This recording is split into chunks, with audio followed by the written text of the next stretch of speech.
I cannot do Live stream.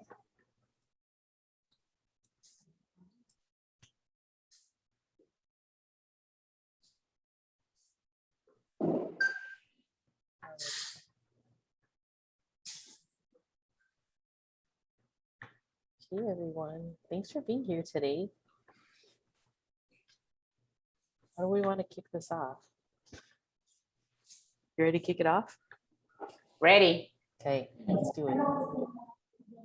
Okay. All right, as we always start our day, we go with greetings. We open up with greetings. And when we call the islands, you shout out your greetings. Start from Hawaii. Aloha. Go down Marshall Island. Yahweh. Yahweh. Hey, thank you, Marshall. Coast Rai.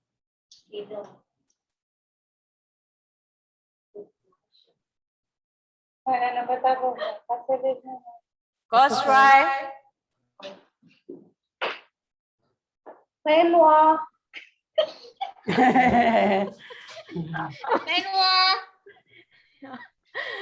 Pohnpei. Oh, see, thank you, Pohnpei. Chuk.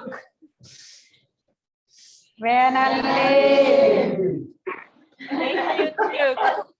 Going up, Guam, Marianas. Half a day and Piro. Hello, everyone. Half a day from Guam. Yay. Have a day. Hi, Eloise. Yep. Hi, And Palau. Ali. Ali. Thank you all. Welcome back. Today,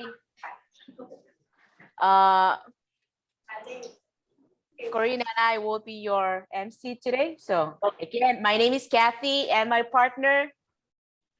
I'm Corinne. Nice to see you. Welcome back, everyone. To the CHEM Day 3 CHEM webinar series, weaving together ways to read our lands, skies, and waters.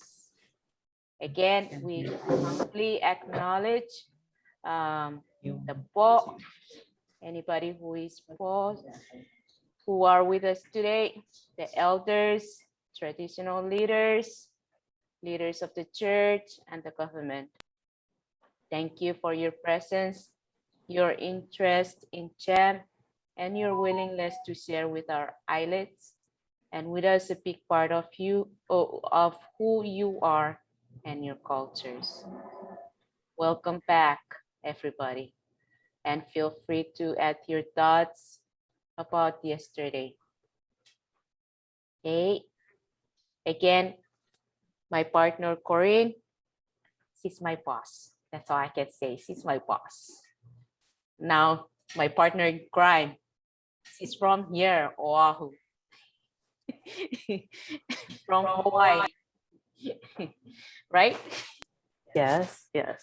And my partner today is Kathy. And Kathy's been so awesome about getting us started and transitioning us. She's been our MC for the last 2 days, now working on our 3rd day.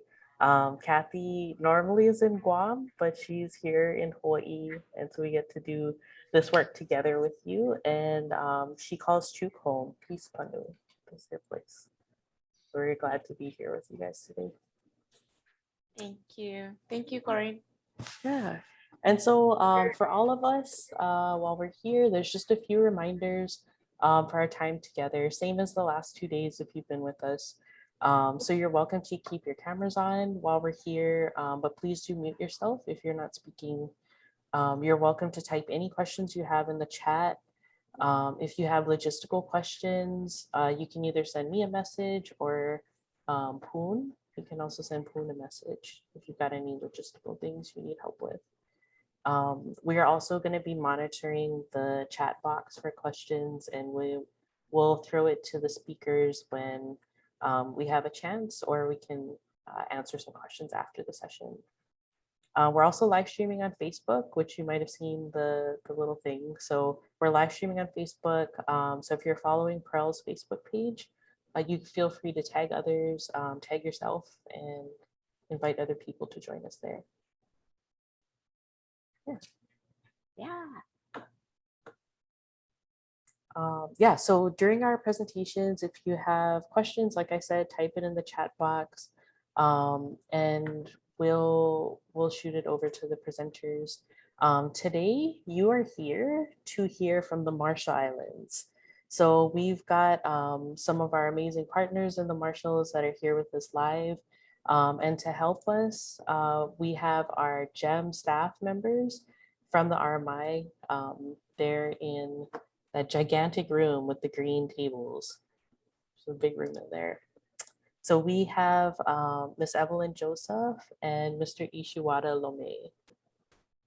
And Evelyn Joseph, she is a senior program specialist with over 35 years of experience developing, supporting, and monitoring education improvement initiatives in the Marshall Islands and the broader Pacific region.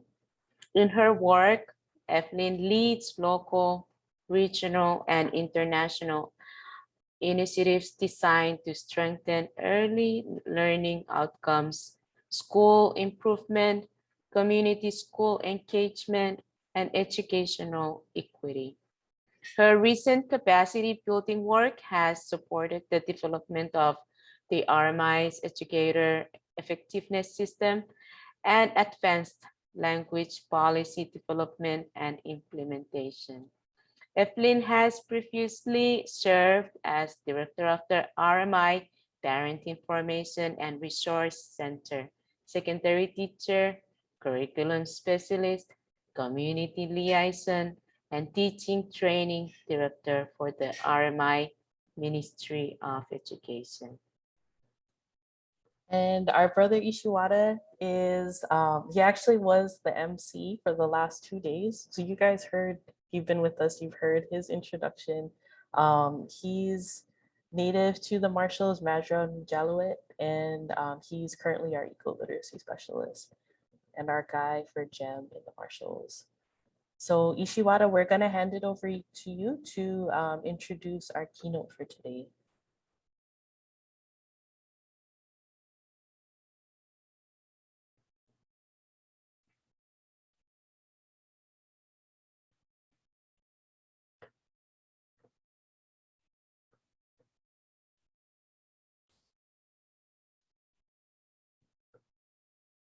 Ishiwata, are you able to hear us?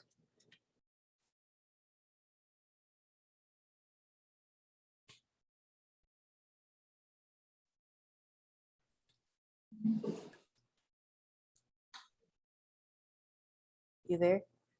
Yes. Okay, go ahead. You can introduce our keynote for today. First of all, Yahweh Alet. I shoot Ponpe, Yap, Poshai, Blau, Hawaii, Yahweh, everybody. Okay, so I have here Miss Model, and can I have you stand up?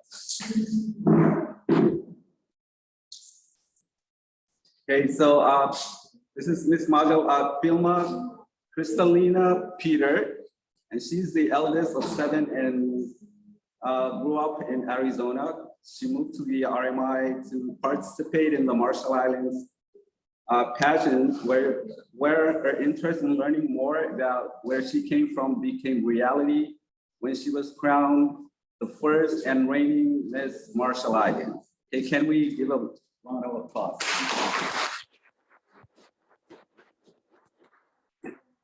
Her job as Miss Marshall Islands has allowed her to become more immersed in her culture. She has now visited 10 out of 24 RMI atolls.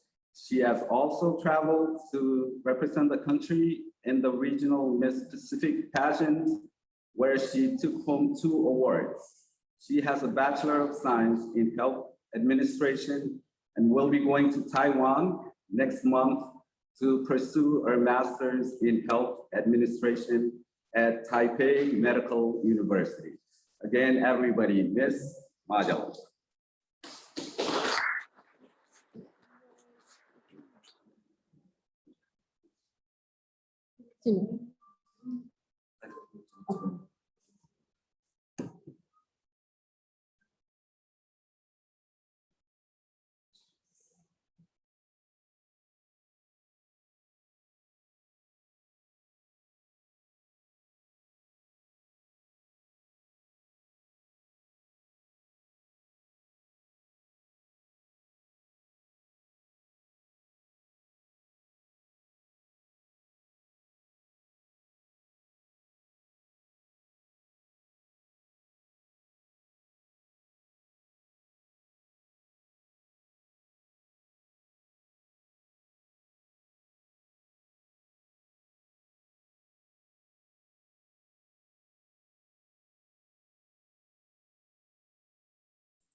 Okay, so that was Ms. Marshall's introduction. I would like to hand the time back to our MCs.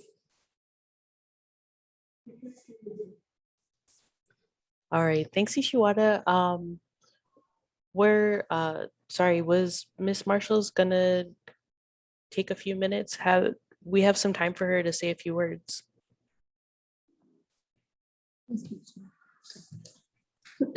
Thank you very much. Yabay Olive.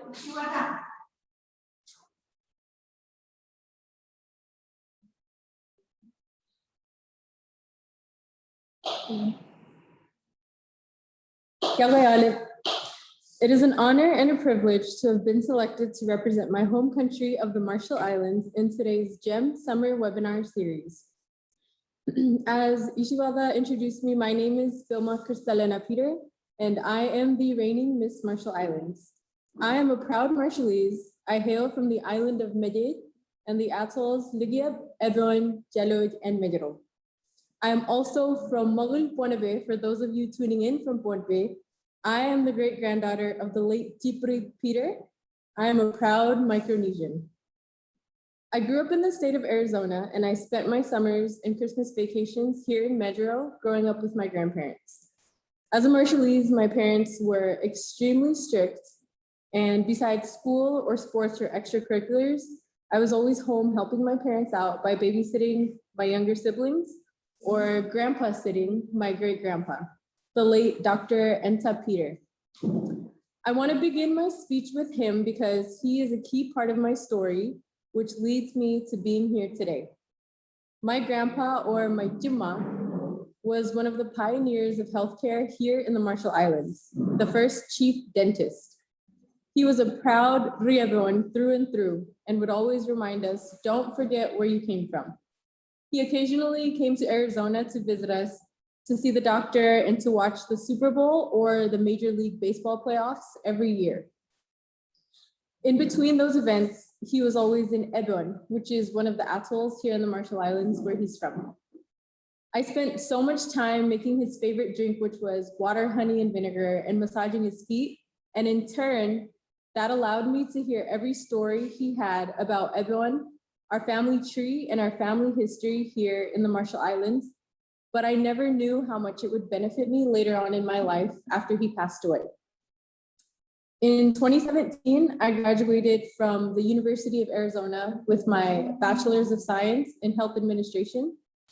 And then I went on to continue my master's in Arizona. I had this amazing job at a health clinic in my hometown of Surprise, Arizona. And I just got a new car, had an apartment, and I thought I was settled in the States. I thought that this is it, I'm so happy. But then I entered the pageant in the Marshall Islands. My initial response to the pageant was, nope, I'm not doing it. Not for me, but my mom and my aunt, they pushed me into joining. And they went as far as starting a fundraising raffle to pay my way here to the Marshall Islands. And I don't know if you guys know, but that's not cheap. So when I saw that, along with the senator of our island of Medellin, Dennis Momotaro and his wife Daisy, they were very instrumental in getting me here to Medellin as well. I saw the amount of support and effort that went into my preparation, and I decided that I had to do it. So we ended up winning, thank God. And the first thing they had me do was move back here to Medellin.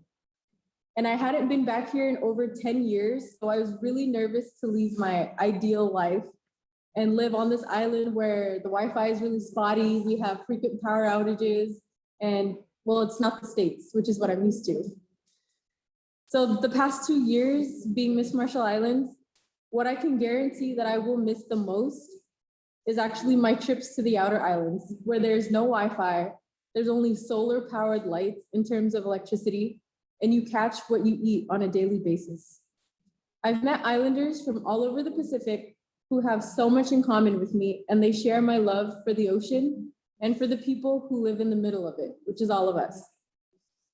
I really found out who I am and what I desire, and that's to work towards the betterment of my country and to give back in any way that I can. I thought I knew who I was 2 years ago, but after living here at home for 2 entire years, no traveling because of COVID, I realized that this is where I need to be. 3 things of value that I learned from my experiences are: 1, my culture is my identity. Who I am stems from where I come from. My roots are formed from the corals beneath this island to the tips of the coconut trees and everywhere in between. Number 2, listen to your elders because their stories are priceless.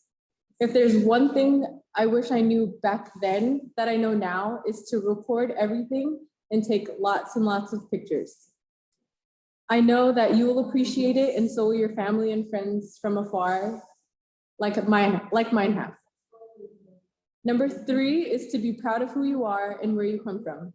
God placed us in these little islands, ground zero for climate change, for a reason, and we must continue to tell our stories. I now appreciate my grandpa's stories and teachings more than ever before. I spent 24 years in the States and 2 years here, but people always forget. Why? Because I've immersed myself so deeply in my culture. Just like my outfit today, I love wearing things like this. I forgot about the fancy car, the nice apartment in the States.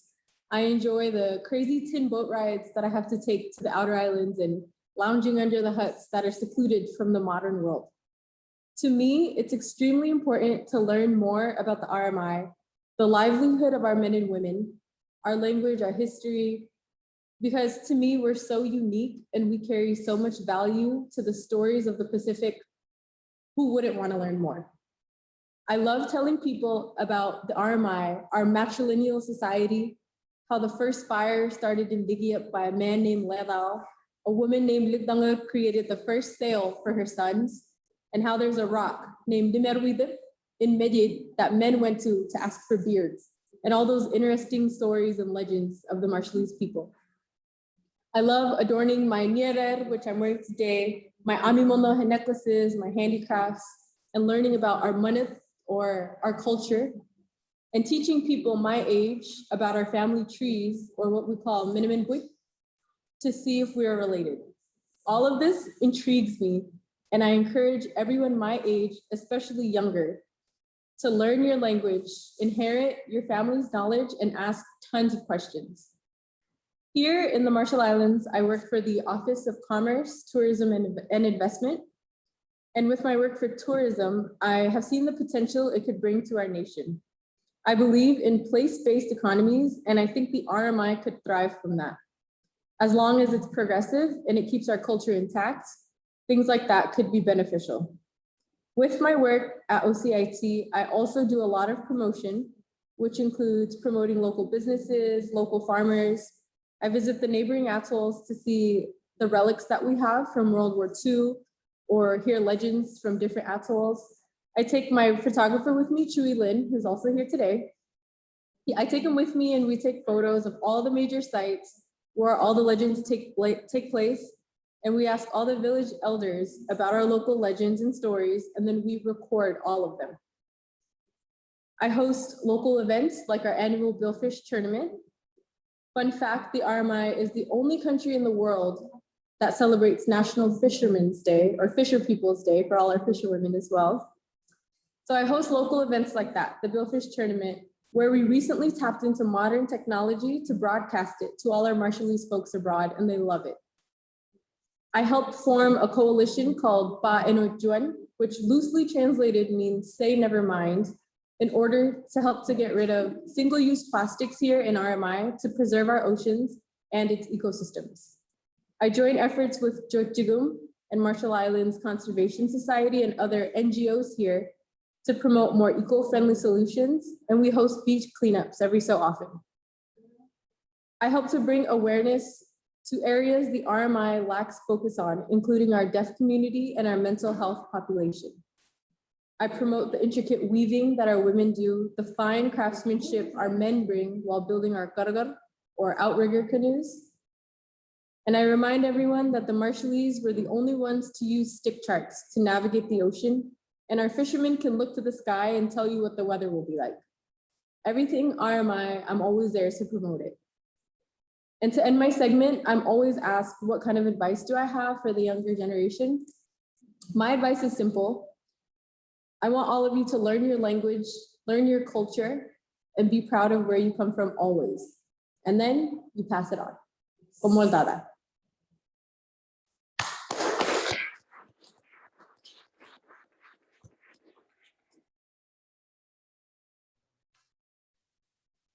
Comontata. Emman. Emman. Comontata. Oh, wow. That is really opening eyes and inspiring. We're going to open for questions if anybody has any question for Miss Marshall. But before anybody asks question, I really want to ask you, how was it? You know, you live in the States or mainland for 24 years, and you come back to the islands only 2 years. How's that transition? You come from a place where it's so busy, you come to a place that is so quiet. You don't see, you know, a lot of things. How was it? Can you tell us, like, you know, that transition? How do you feel, and how do you get adjust back into that island mode? It was really, really hard for me, especially with, I'm sure it happens in all of our countries, but Marshallese time, if it starts at 4, that means it starts at 8. So things like that I had to adjust to, but once they started having me travel, our borders closed and they had me go to the outer islands, and it was an adjustment. You know, it's hot and you have no Wi-Fi. I can't be on my phone. So I just looked around me, and then I just told myself to appreciate where I am, because there's so many people who dream of living on islands and they're stuck in the middle of cities breathing in all that pollution, which I did for 24 years. I lived on a desert.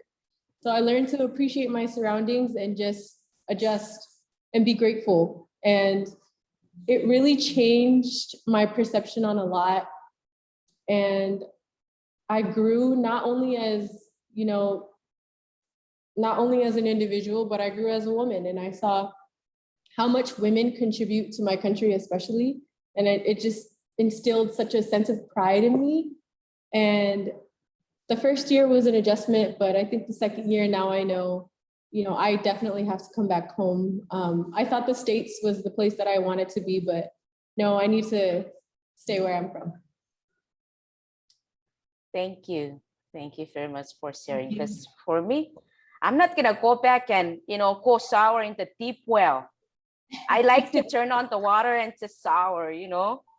But if I go back to my island, I'm gonna go to the deep well, get the water bucket, and, you know, dig in there, right? So And it's fun, right? It's fun. it's fun. So young people, Listen to that. Appreciate your culture, where you're from.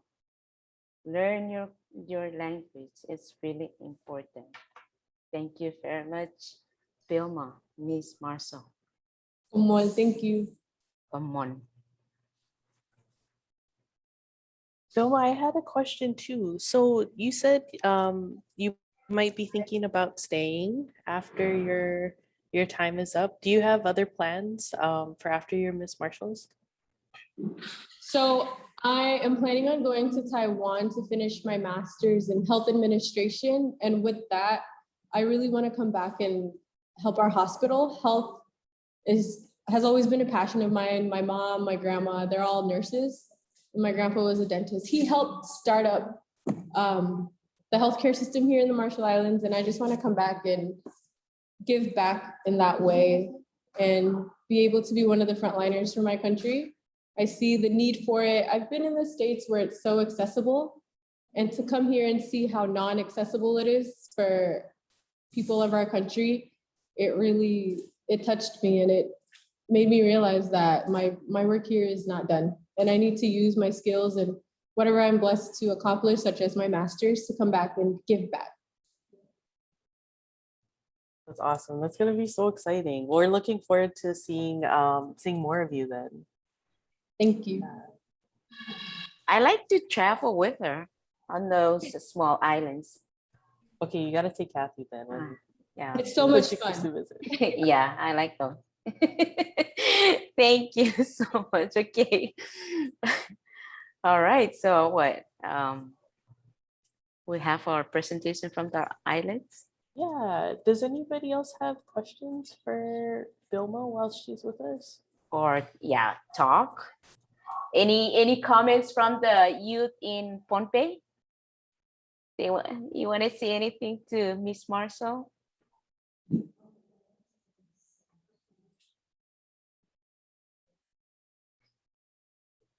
I really put them on the spot, right? Sorry, I don't mean to. I was, but Oh, I they said she's so I have a beautiful comment. though. yeah. This is Lynette. I have a comment. I want to first off thank you for your bravery and for really embracing your culture. It's very, for a young person like yourself, it's rare to see that in the Pacific. And so I want to thank you for being one of the pioneers in the Pacific to really embrace your culture and bring back, just the love of the islands. Like, you lived in the United States for majority of your life, and to come back and be that ambassador for your islands and the Pacific in general. It's just amazing work, and I commend you, and I look forward to learning from you and collaborating with you, and hopefully others will learn from you as well, especially the younger generation, and also come behind you or next to you, with you, to educate our younger generation. But thank you very much.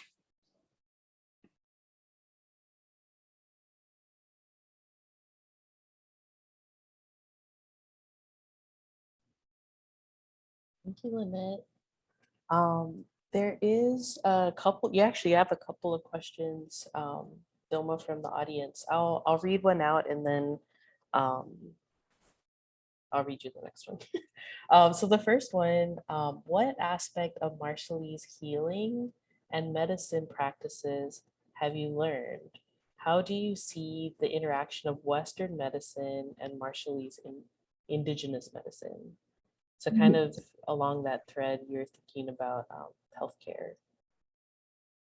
I see that a lot of the westernization that's affected the Marshall Islands has had people on the islands dependent on these pharmaceuticals that we bring in. But moving here, I never had firsthand experience on our local medicines and herbs, but I've seen it firsthand.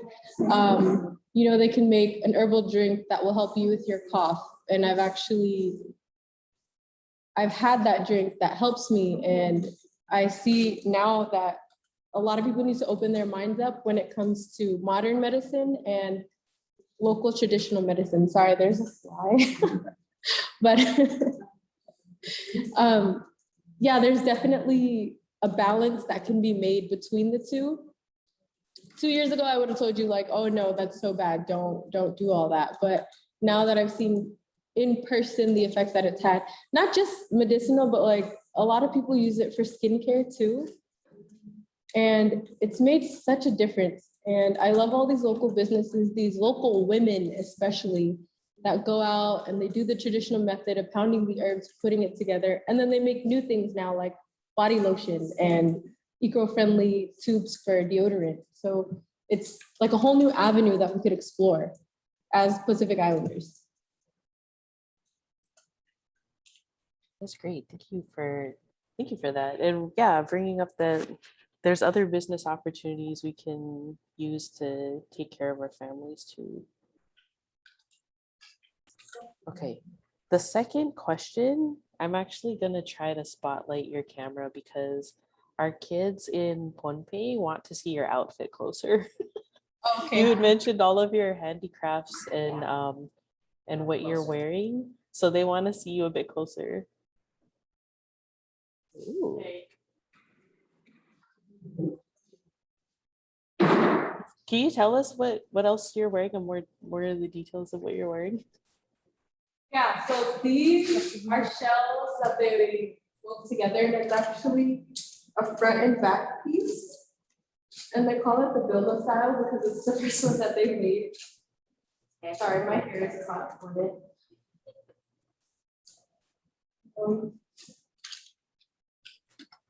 So it just hangs front and back. And then one of my great grandmas actually, she wove this mat and they made it into like a dress. So it is a tube top and it actually stops down here, but my skirt covers it. This is just a regular skirt. And then, how do you say whitey bags in English? You know the bags that they make from coconut fibers? This is actually what this is. Oh, the belt, like the belt. Yeah, so this is all natural material here, found here in the Marshall Islands, except for the skirt. And then my crown, they made from little pearls and little shells that they found on the beach here in the Marshall Islands, and they just glued it all together. Nice, thank you. Thank you. All the ladies are like, next time we go to the Marshalls, more shopping to do. All right, do we have other questions?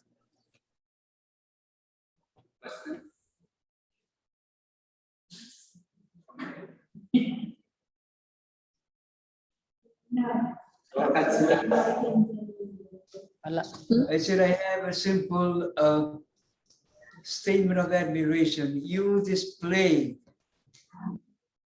the culturality of island living in its purest form, man. Thank you.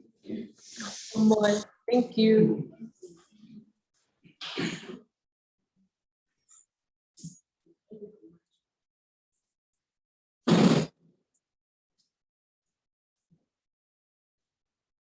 Okay, no more questions?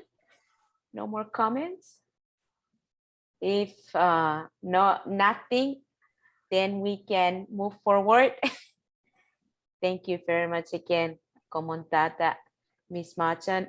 So next we will have a presentation from our ISLETs members in the Marshall Islands.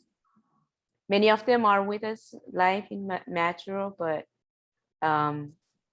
if you have questions, you can type in the chat box, or we can also have you say it out loud when they finish to their presentation. So back to you, Brother Ishi. Right. Before I do RMI's presentation, we're gonna, send Ms. Marshall back to work, I believe. So can we all, wave or, do some noise for her.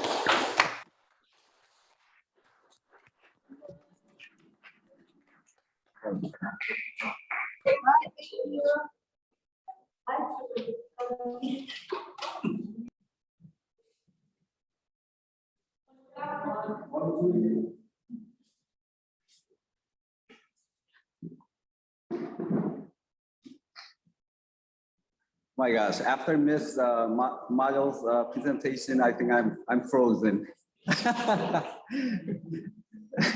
I'm just kidding. That was really good. Anyway, back to Jam. Corinne, I just sent you a JPEG presentation. Can you put it on, please? I can. Did you email it to me? Yeah. It's not here yet. Do you want to preview it while I wait? Yeah, can I share it? Yeah, you can. Let me make sure you can share it.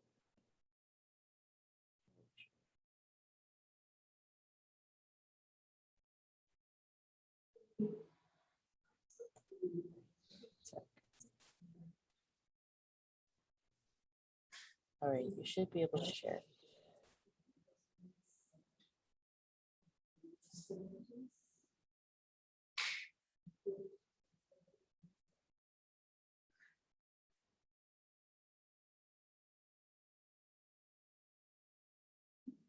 You can share it, Ishiwata, if you're able to. Okay. Let me come here.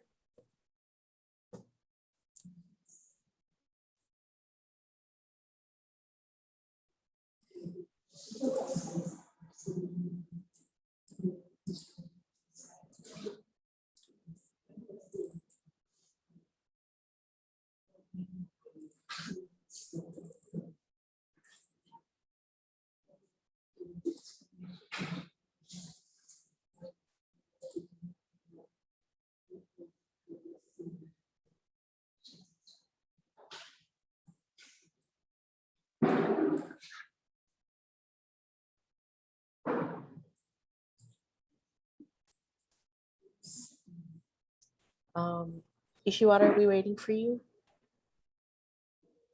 All right.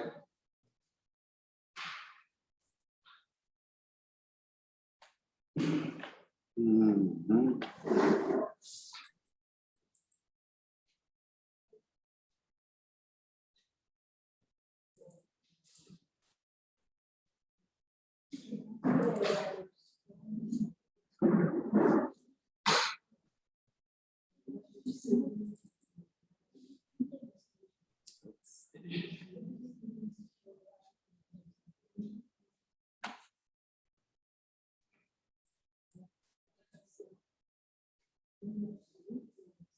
Okay, how do I share this? We can see your screen. Oh, you can see my screen? Yeah, it's showing a Canva screen. Okay, all right. I guess I want to show it to the others who are with me.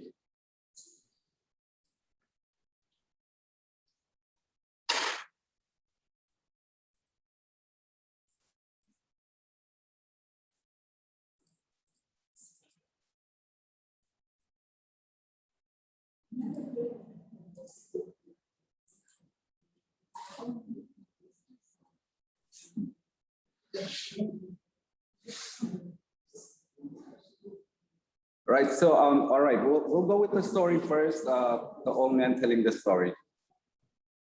You wanna? Okay, so we'll play the video. Yeah. Okay. All right. Stop. Stop sharing. So There.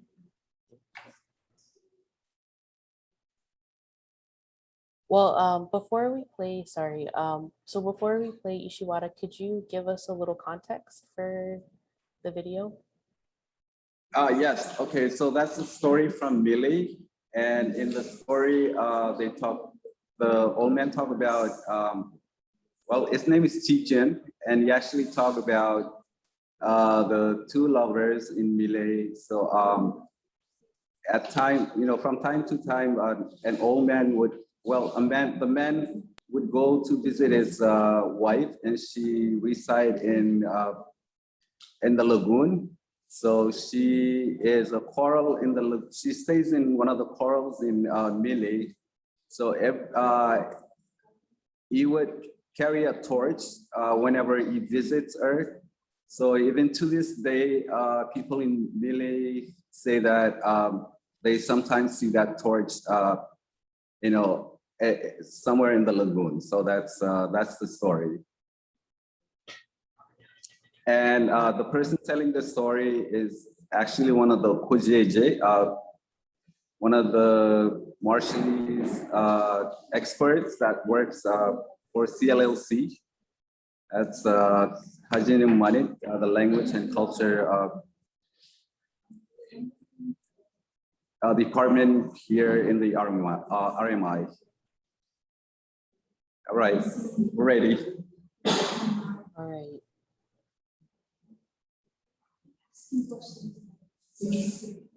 Apa modala yawa awale ailen gain ngai jido gigi jen anagar rain ai guji ngan pebanado win manit kap kajin gainar alab dada manidinar mandinar meuri pendo meuri jon pebanado ailen mili ige me ilu train padap nan kamolol ani ganaroi narong ipendron lo yeni ngana mi yorong jaga ngan rolo mandel ayo yang cugur ramai oi yorong jaga boy na doi chojim rong jaga mi revi boy juan boy na do matan boy na do romol ilo ailing in mili ei boy na do win juan amana dan lala or em juan karai eganan jibara galok ilo kadan ngare kam malga em edan lio ilo kadan ngaren malga liga bukan emai awle bien rain ei to bolan loje to jen lugonor naramen kabulewan bay kay to bolan loje to bay kabul kijen lio ilo kadan ngare kam malga ene kan ro yingni mili ei kabul to malak kajen mechian ewan ene da ngan ran ngi nagar pero char loe ne wajang ai la waji ruto ta ya lo naramen yola ben loje tu jen lugon hor tongan kadan ngare kam malga lugun molin boy banado emi bagalok ikan kijen lian halginan bagalok ebar jebalangan lugon oren peri e jeta lot bulon loje lo kin kabulenan jangan maram kabulen ewalo yaiju eor jeta je charagam lem lale tamolge naramen itu jen bulon loje dilal em mol itu jen bulon loje jangan agar boy mol boy banado winan rutoro ar matan boy banado ko moli lo ailengin melegan lala gore kap lian me kan jibar kala me bulo gijen ikadan ngare kam malga ya dan liga bukan emai awle bien lolo keren elegin jon wik ebar lolo keren de lo eor joni ene me arj edalem por chebala arj lo keren we ngedalangan lugonor eme japar loy ko melelein ke ejabu eban por chebala to we em jan kalimuri kare na ko jabla war rol to do wigin law agilu yenin to ko jala ke inangan meje minda ijabu we or nangan meje ho ipen lo tro e hoiba inangan meje gi na ngai jabla ka to ngai jabla ka long por jabla ka to kon ke mi we alikar ke ijabu im kon jabbar pa ko katar agam bebe ngona ne magi chenjin ko peri amot bebe naneo liga bo arba ina pero chin mai yen ijabu yen muri engan rainin rega yen e pero jen ngan raini ya kan pe banado aga lala or emi na yarin lugonor engan jonan origin em re na dan lala or em chemla kon pe banado in ngan ko ma ngayri ran ka brujul ya kan Jalan rutoro kan mane to war. Lalu guna man pe wana do win pe kumai ro jagin. Kare mimi ro mota me ro jago jen kajan. Ya koi ya dain dijen di ichar bali lo kajan man. Yang mana kare mi pemang airiran rujul. Naal ron me rarja ro jago pe wana do milei. Nengai itama ke pe wana do narwal par moda ilu iyo ko angan kare mimi par pemang ya da rujul ni mai. Yang koi itama ke pewanado ini naik karena lo kuman ilo wawin ami yang mal ilo manet kau kajin kau balap tata ilo ami yang kata kuman pekumangan jab luji manet kau kajin kain ami yang kau pewanado winar channel tu pelukun molin pewanado yang kau itu mah kalau anali karan kamolol rendar pokok yang anjing kamolol ani kan hero ini marun konono ngan kumut ido lagi naik lagi nih kalau tata ribu romero romero jadi algo pues buenado.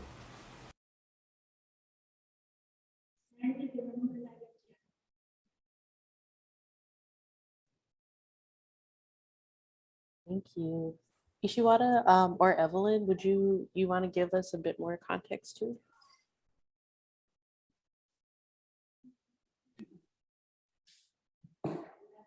All right, so Mr. TJ was actually, apart from the story that I just, gave earlier, he talked about the importance of language acquisition and culture. And one of his advice to the student is to really learn the language and understand, their culture, because that would also help them in their, endeavors, whether it's school or, their future. I think I caught some of his words. He said encouraging school education. Is that right, Ishiwata? Oh my gosh.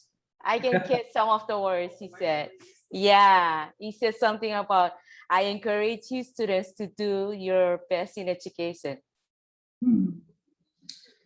Yes, that's one of the targets. Oh my gosh, M1. I like it. I like to listen to the different languages because I don't know, anybody get any words that is kind of familiar to you or sounds almost the same in your language? Somebody?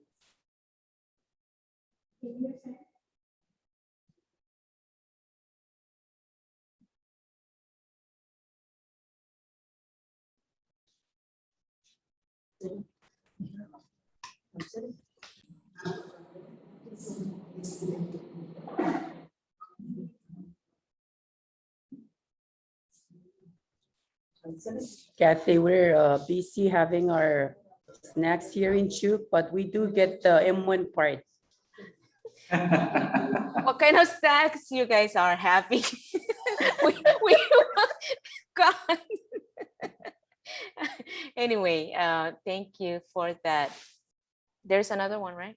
Coming up. Okay, next, Ishi.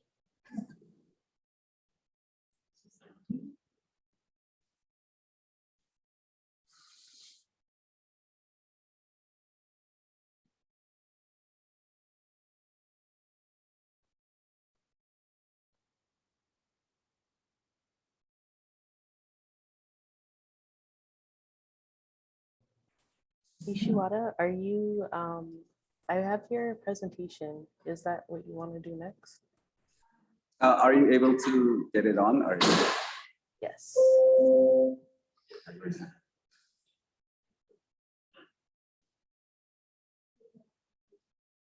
Are you ready for that? Yeah, I'm ready.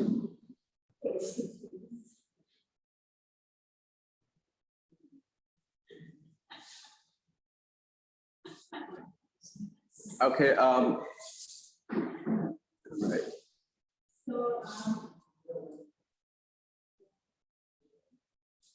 Let me move this. Okay.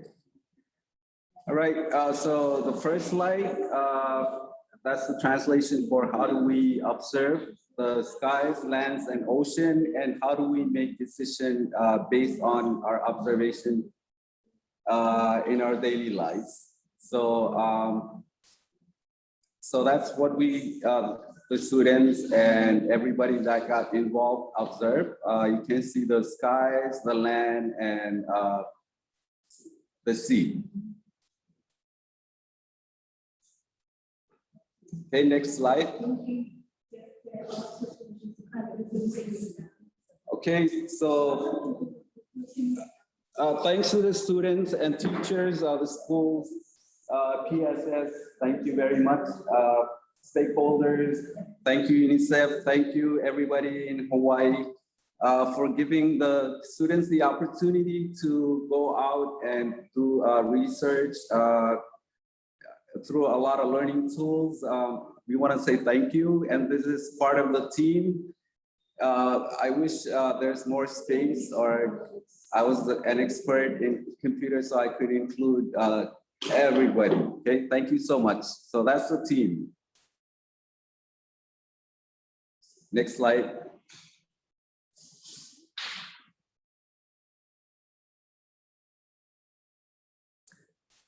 Okay, so so these are the local experts. We also want to say thank you to them for making it possible. They were very helpful when students visited them to do interviews or when they wanted to collect information. Okay, the old men, so we, everybody here, from navigators to storytellers to people that talk on livelihood. Also, thank you very much. Okay, next slide.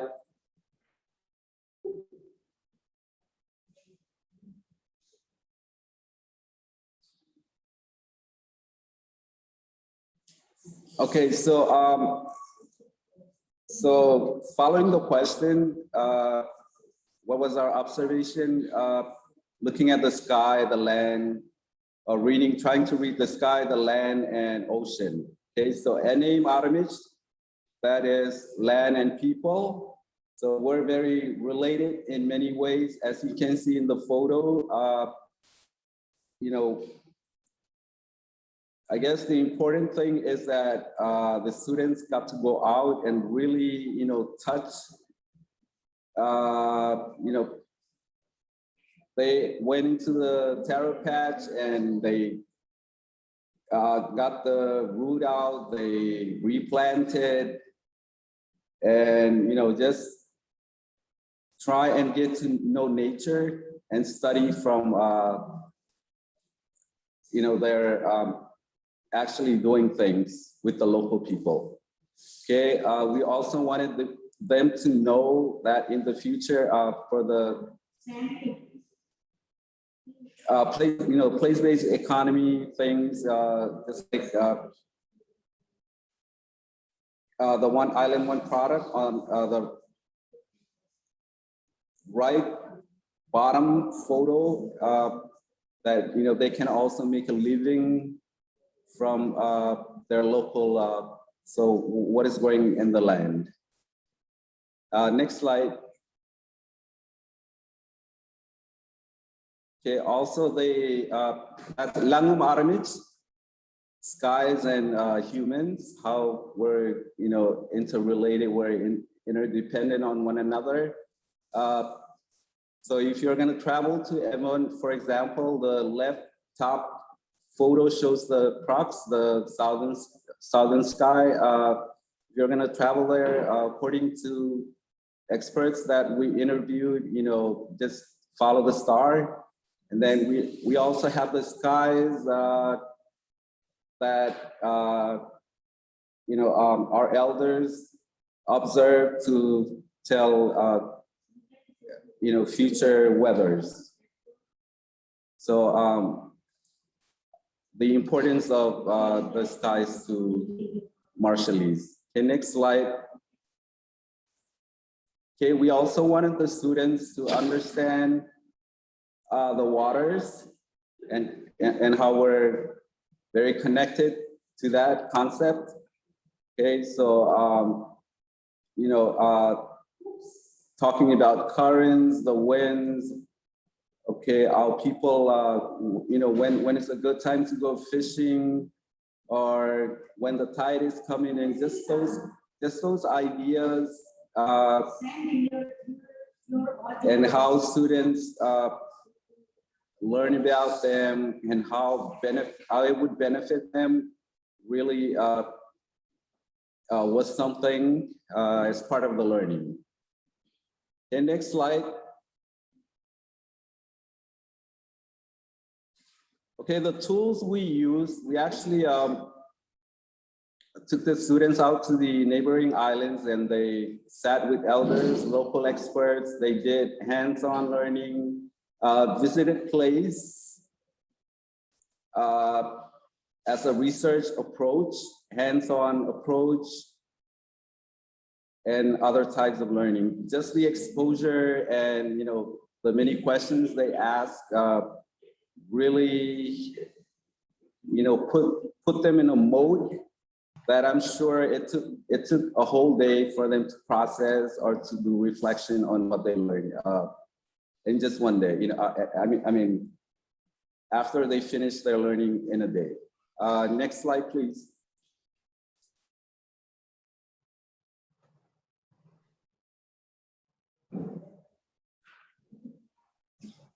Okay, also adding to the tools, the learning tools,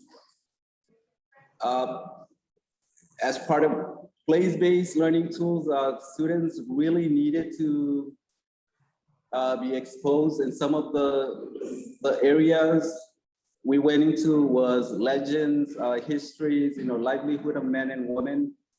So they actually, the top left photo shows the leaf from the story of Minerel.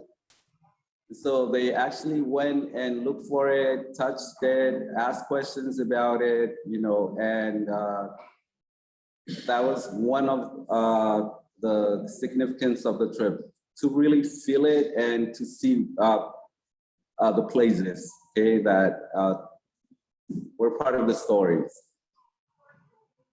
Okay, next slide.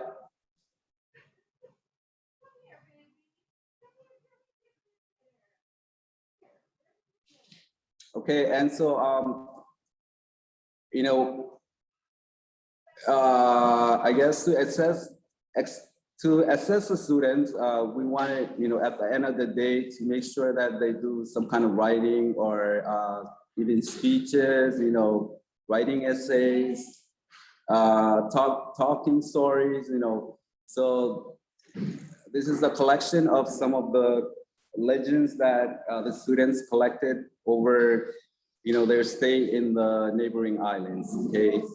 And those are some Marshallese legends. Next slide.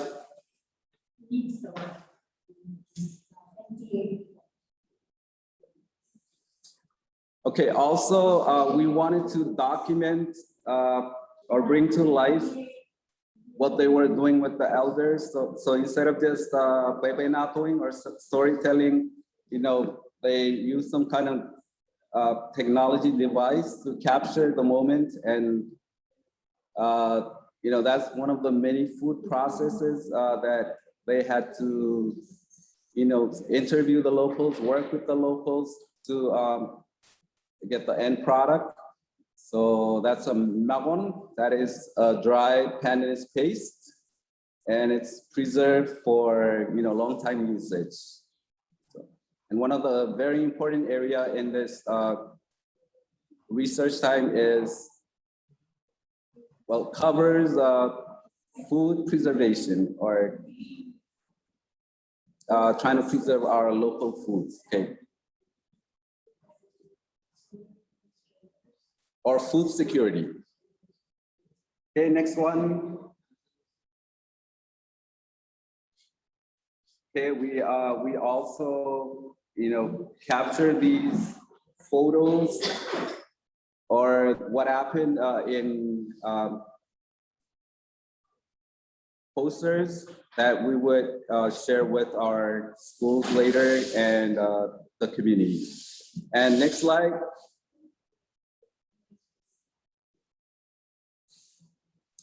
Okay,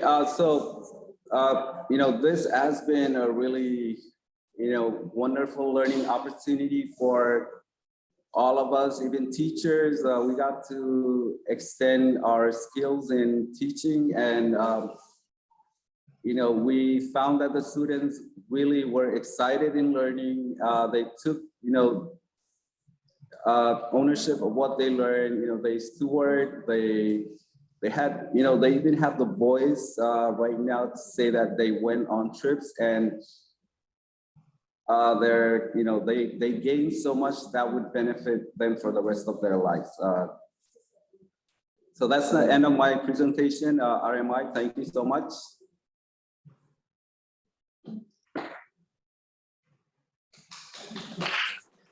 Awesome job. Thank you.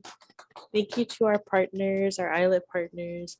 Ishiwata, you're making Kathy hungry. Do you have anything for us, like the bandanas?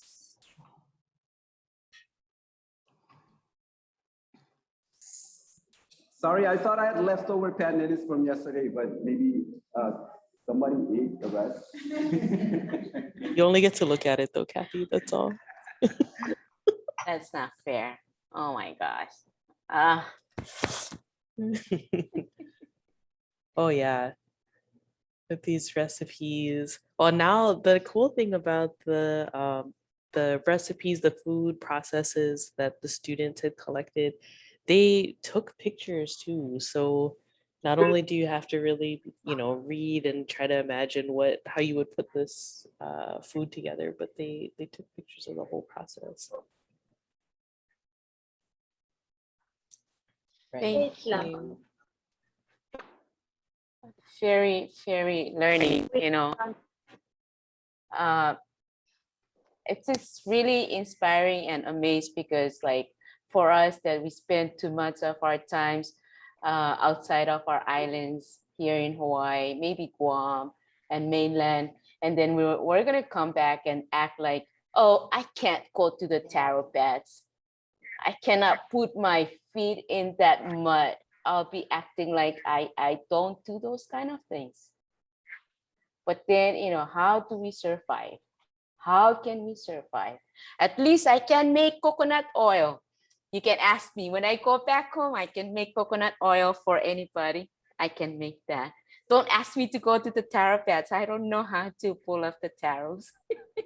I have to learn I gotta go back and learn. Oh my gosh, that's so bad. The same thing happened with us because most of, the students that went from Majuro and Levi kind of felt like that. We were walking through bushes and we were walking through patches and they were like, what is this? How come we're walking through the jungle? So it was foreign to them, living in the places where there's not much, trees and taro patches, it's that, that was the same experience. But I'm very fortunate they got to go and really experience this learning. Ishi, you got a question in the chat. Is there a certain kind of pandanus that you use, or a certain variety that you use for the dried pandanus? Do you remember? To dry pandanus? Is there a certain variety of pandanus that's used? Yes. Okay, to our surprise, first of all, we recorded like over 30 types of pandanus, and I still don't remember those names. Sorry. It takes, you have to live there for sometimes to really, for the things to really sink in. And so, Layoguarer is one of the names.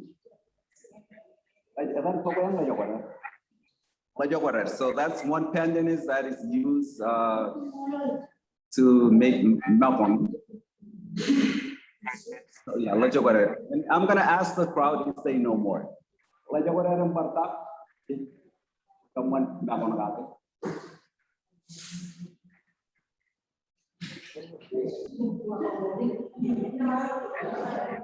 Angkatan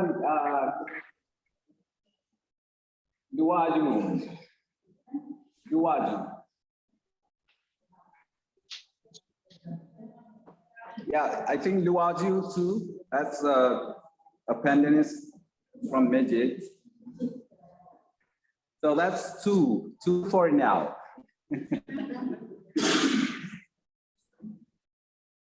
Two pandanus.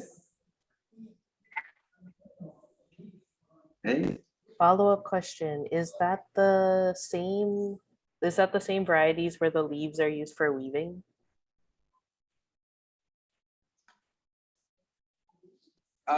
Okay, the ones that are used for weaving, okay, it's actually smaller and it doesn't bear fruit.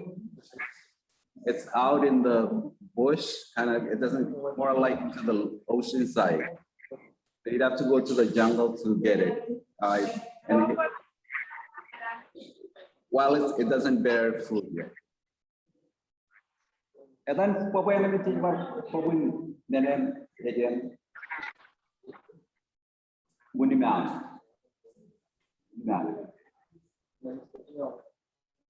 yeah, so you have to go out to the bush and find Wunimao.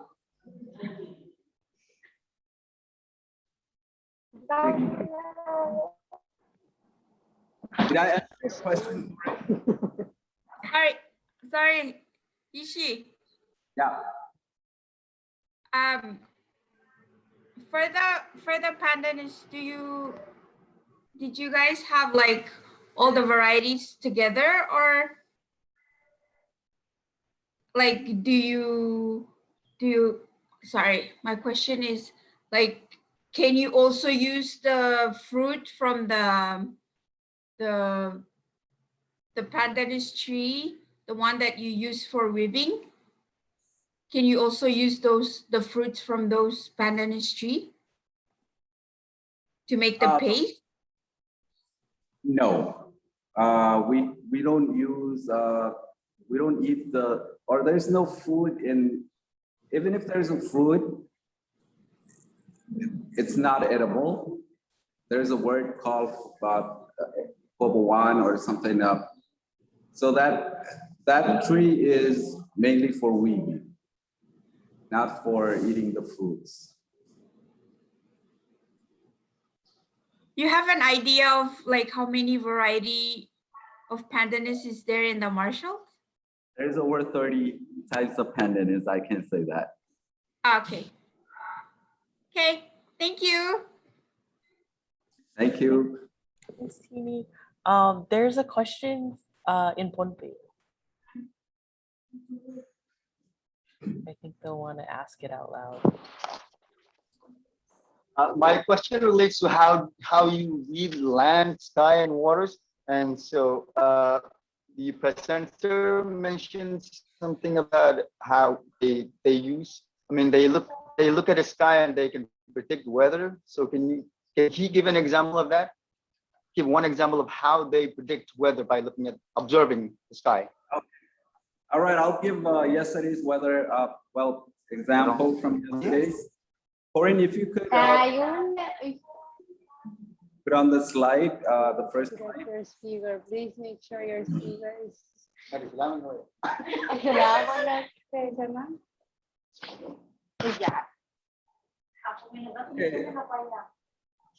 Cool.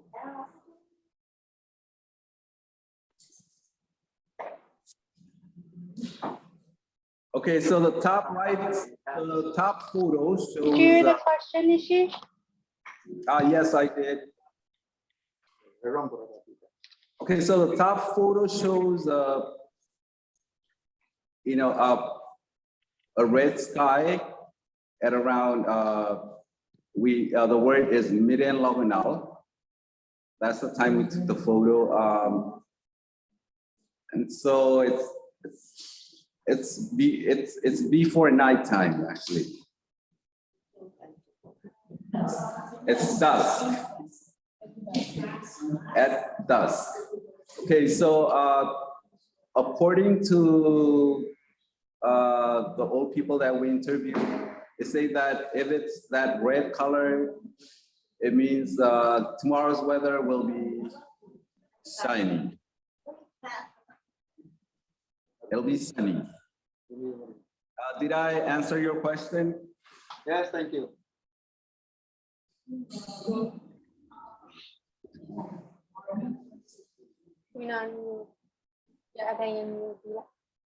Was there a follow-up question?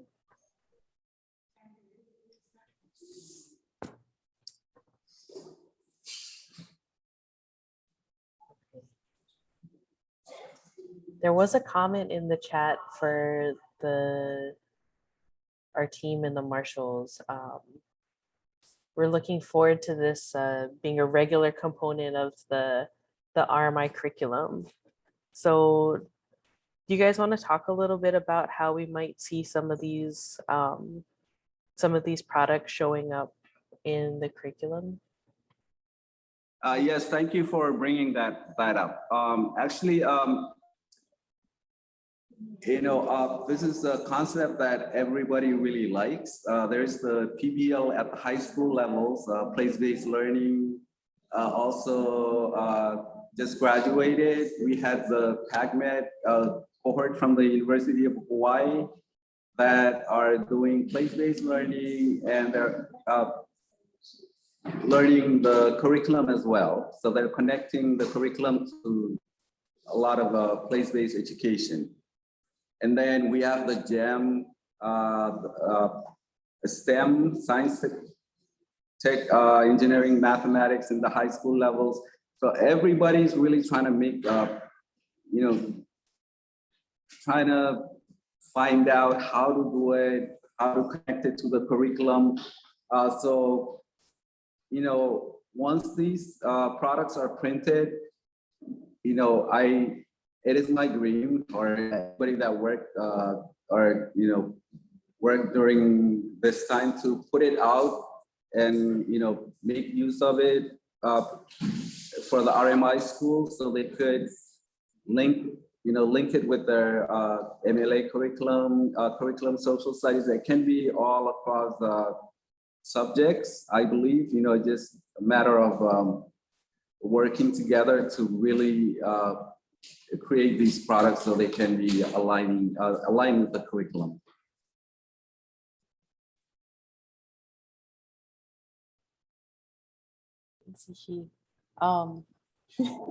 Okay, there are two questions in the chat, but everybody's looking for TJ. There's two questions about that. Yeah, they're looking for TJ. They want to know if he's there. I have my question. Go ahead, Joy. Okay, so before we ask our question, we wanted to join the rest to applaud RMI for your presentation. And the question came from the Pashai, the Kerma island. They're curious to know, based on your own experiences, which location would be best to plant your crops, especially looking at the Which location is best grow your crops? Is that right? Which location would be best to plant it, or your plant? crops?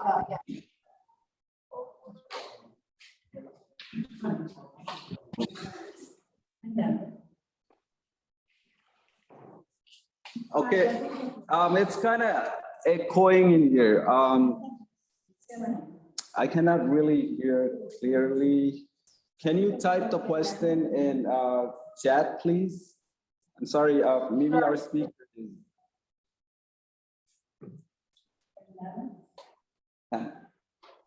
Which crop? is planted, can best be planted. Okay. All right. When we talk about crop, I think pandanus is one of the okay, the elders here, they call it Wijiganen island cane. So it's a tree that grows naturally, even during droughts or even near the sea where it's salty. It can grow anywhere, and even drifting to another island, it can actually grow there.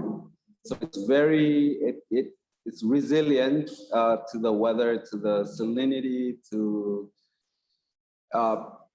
just like other,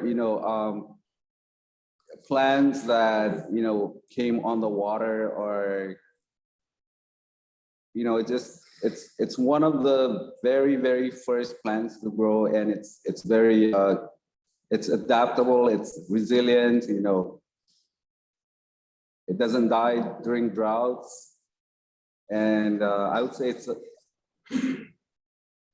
Marshallese plant. Did I answer your question? Was that a good explanation?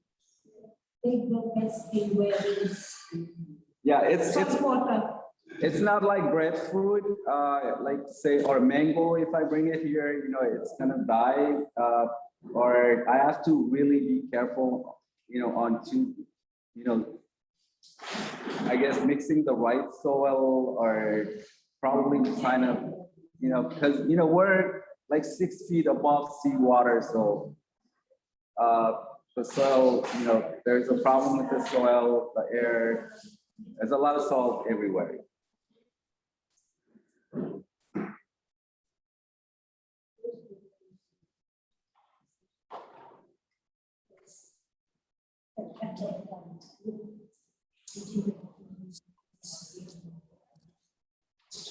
And one, I think so I think the follow-up question, I don't know if I'm gonna ask this correctly. So there was a question from Kirma from our Koshai team about the variety of, is it the variety of pandanus?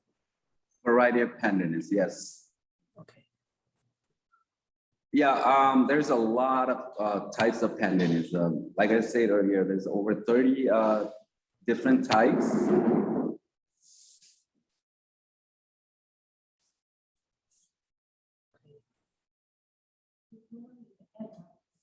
And they grow very well in the atoll, regardless of where.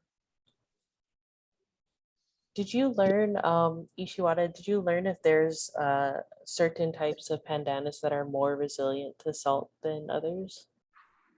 No. Well, we didn't go that far, picking which one is far more resilient to salt water than others. All right. Your group has another question, one more question. I'm gonna read the comment and question. So the question of incorporating cultural STEM learning and culture teachers in the formal setting of a classroom has been raised several times.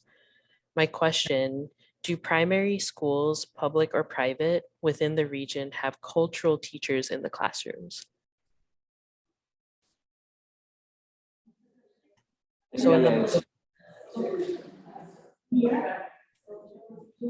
yes, we have the Marshallese language class, which they also fit in, cultural concepts, contents, stories.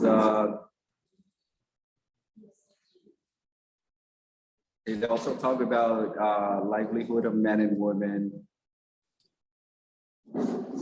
They study from books, which I wish, it could be more extended.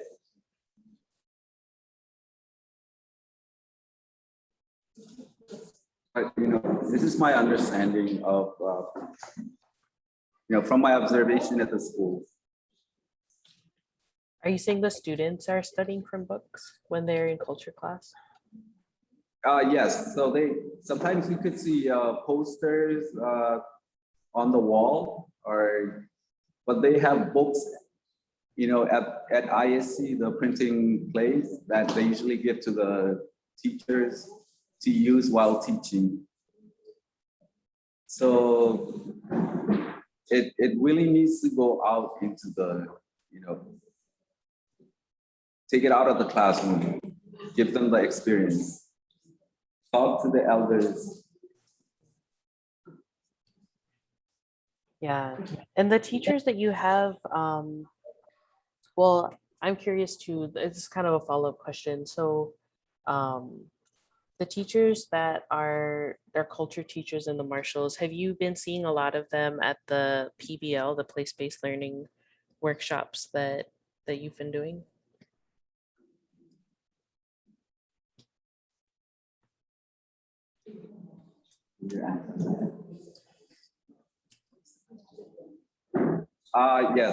Yes, but I think we need to strengthen. I think more Marshallists should come on board to really grasp the understanding of place-based education, because it's relevant and it'll be easier. I mean, we could do a lot of learning. It could be telling, just talking about the stories and maybe translating it to English. There's a lot of language acquisition. It's not just Marshallese. It could be turned into something else. And yes, so yes, there should be more Marshallese.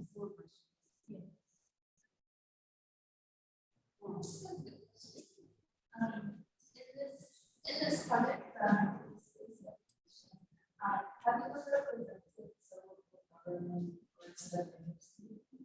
Because I was thinking like a lot of that's a lot of interesting things happening. Maybe the local government will support, especially on this question of cultural teachers or how do you bring the place-based experts into the classroom. Did you hear that? So have we approached the mayors or the local governments and talk about, what, Especially because like at one where, they're really interested in strengthening quality of education. Yeah. So part of our approaches before we went out to the neighboring island was to actually meet with the mayors and the government and traditional leaders to iron, our way over there, and then to also show them or tell them what we're going to do there, but it didn't go beyond that. So, that would be something that's a nice recommendation. She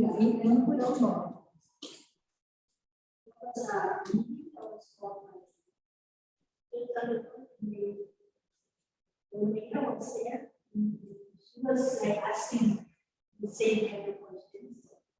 Yes, Yeah. then the teachers go. Also, the thing is, we have a new mayor that just started, I think this year, or, before the end of the project.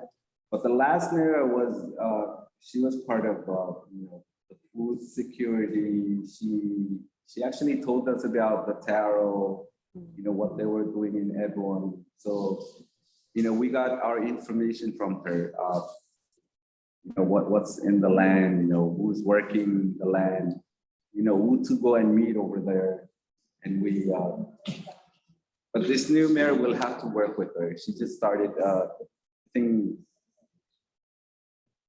maybe this is her first, it's actually after the project, the field trips ended.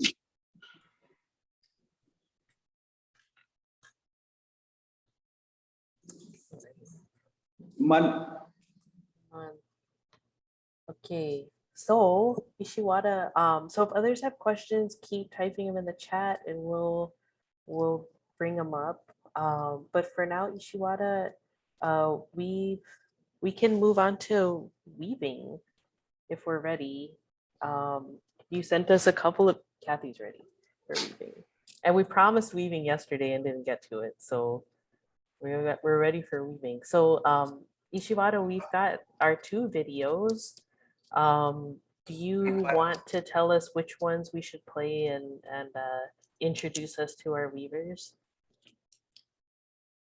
Okay,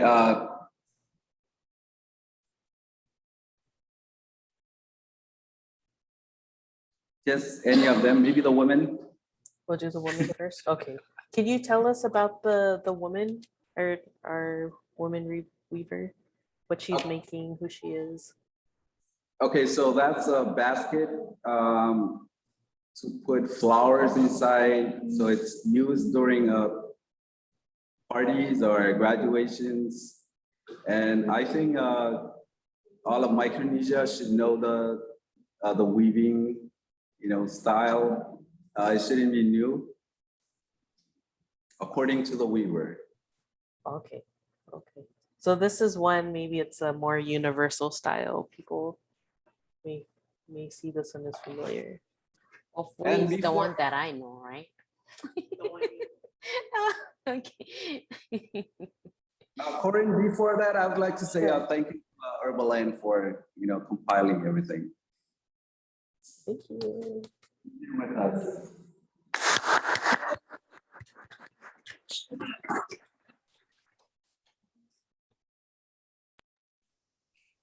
Okay, so if you've got your weaving materials, I don't know, Kathy and I don't have a coconut frond. Is Okay. this? So for the weaving, Yes. so I'm gonna have everybody, do their own weaving style. We're not gonna follow the weaving video because it's kind of complicated and might be time consuming. So we have 10 fronts. I'm gonna spread it so everybody come up with their own weaving. There's some kind of a competition right now. Let's Yeah, show it- who has it. So you can do a simple one, a hard one after watching the video. I just figured we need to re-strategize. It might take a lot of time just to learn now.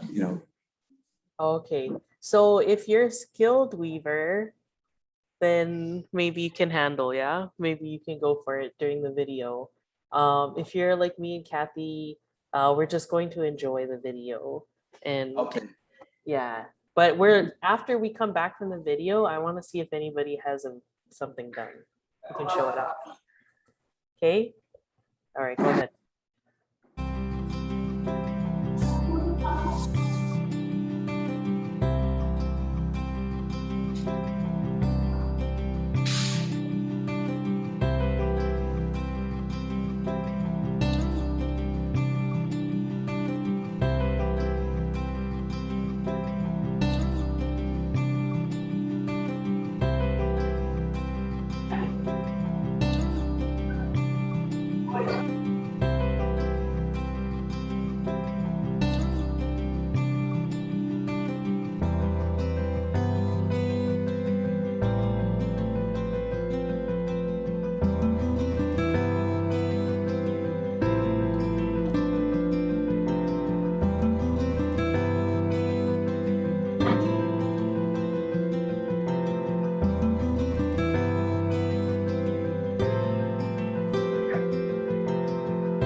Wow, she made that look so easy. That was Rita.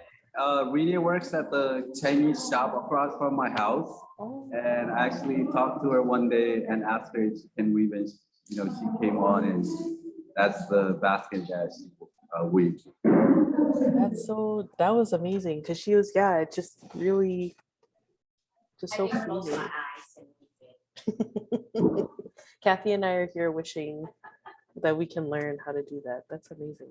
Cool. So while they're weaving, can you play the guys' video? You can. Can you tell us about the gentleman that we'll see next? Okay, so that's a Iroj. It's a chief's. Okay, I need you to be quiet. Calm down. Wait, I need to talk first, and then we continue. Just 1 minute. They're into it. Sorry. They're busy, hands-on. So that's a basket for Iroj. It's a food basket, and Iroj is chief in the Marshallese language. So it's a special basket, mainly, it's mainly made for the chief. And the guy that is weaving, his name is Patrick.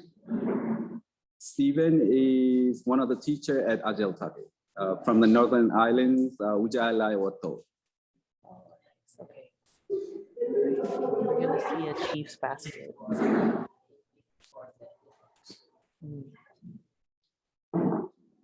What modala? Lutering ini ya one mama watum kamane. Cuan jarawal ini tijanaran dikit. Oke ini modal kamole dua orang dah. Primer kedok ini bangain one mama watum kamane jarawal ini dua mana urut. And ilo ar kaman kain jarawal ini elang wawin bumi rekuwai pendro dengan kamane cuan cegik. Pengen malu cuan cegik. Cuan modal ko jadi cale awawin kemikian ko jarwana yo kain karo cale cuman irin kemikian ko jarwal kage pen wala cuman kilegen ko kamane en cilu puje ne wan kemikian ilo wawinam kia ngani yugot iyo ngani cino kamane jarwali nagi ini yugot kajar tarik. Kemana kau nak kakak lem orang ini pun cicit. Ini mereka, irin kini juga ini ngai kemana? Yang ngai yar baik, bawa tak? Ngai yar ini pekcongoro. Yola balap ini. Jauh memang mangai orang ini peri imteri.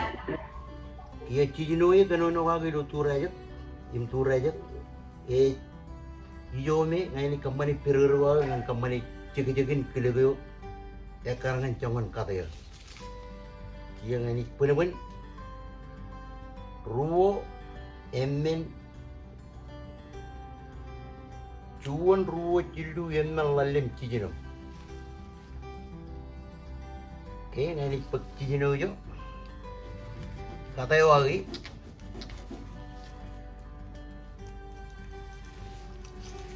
Ini maju tu jo. Kalau ngai jo.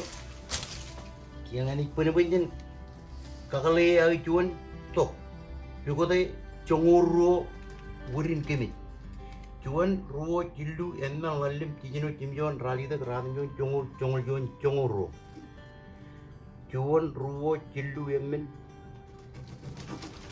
cuan ruo cilu emang lalim tijino kini pagiyo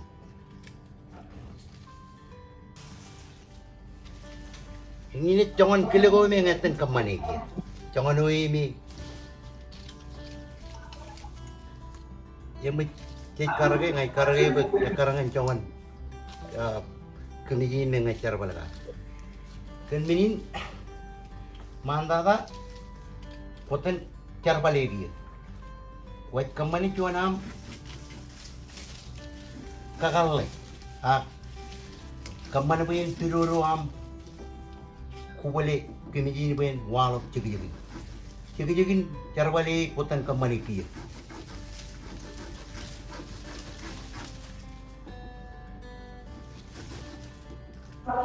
Kujibi. Kumijigain jijino yung kwarpuni. Tok. Bukan kamane pula ko yung am kain kajuan. Pamarong tiap kijirin pula ko kia. Pamarong ay kamane win piruro am pula ko. Menaman. Tikijirin to ko lingai puni kamane piruro ko. Akat jamala ko.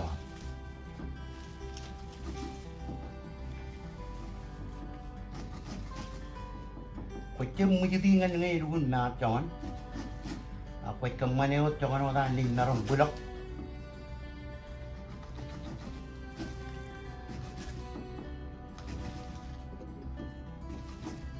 Lu yang ngai makutin jiru per. Kakalayo cuan yang menyandri dia lo. Ya kakalayo kain karo kocem kamane. Kocem kamane cacing cacing.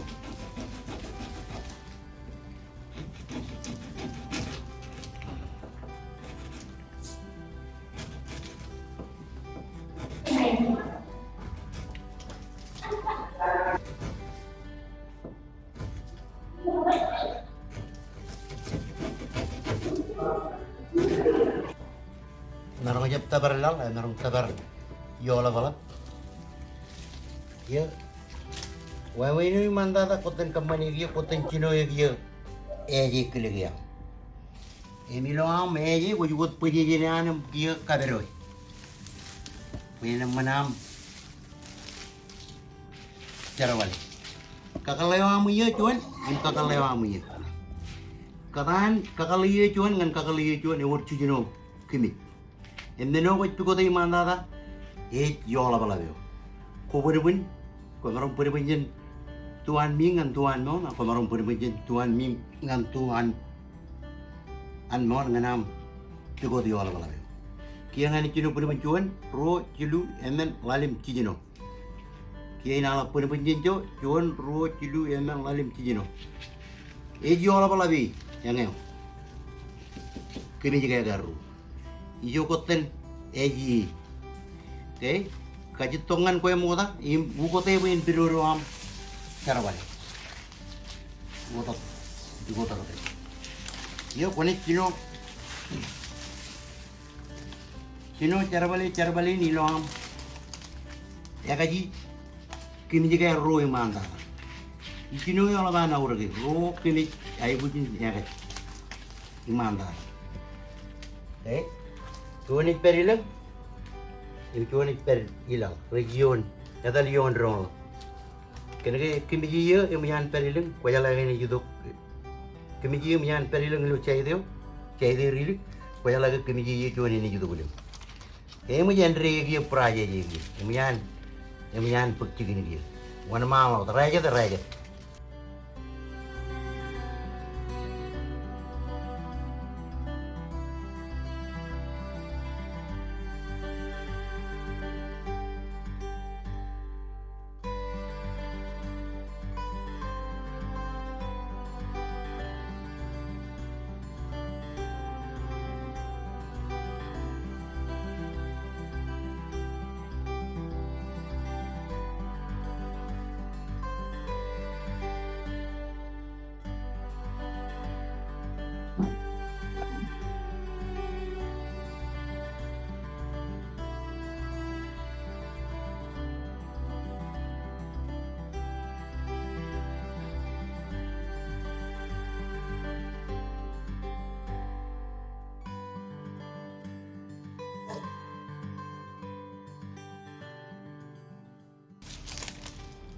Jilo ini mau tanya nam nih juga tangan tur aja jadi ngopo jilo ke jadi cuan enre melele ini ke emman kawiri dia lok tur aja tim kemiji warai kio kuten dengan rakyat pokoknya mah aja pengen not jadi cuan enre penala gue kote cabar jadi gue kucing kote yola bala beo.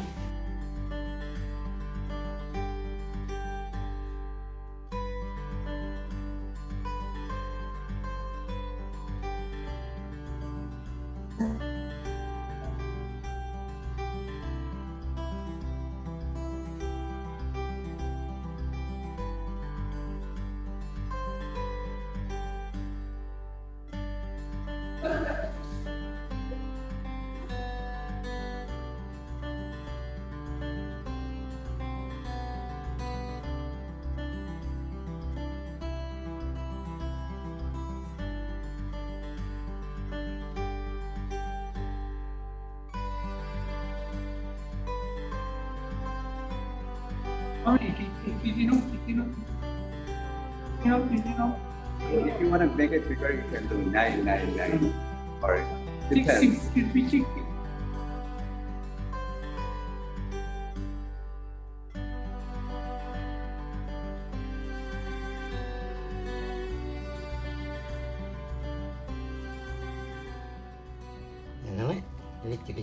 Kia, kota ni dokia ngan hampir kia. Oleh ben kini juga me kuar iduman mi cicino kuar kedoi ikimi jin perger kuam kayak koten kajar bani.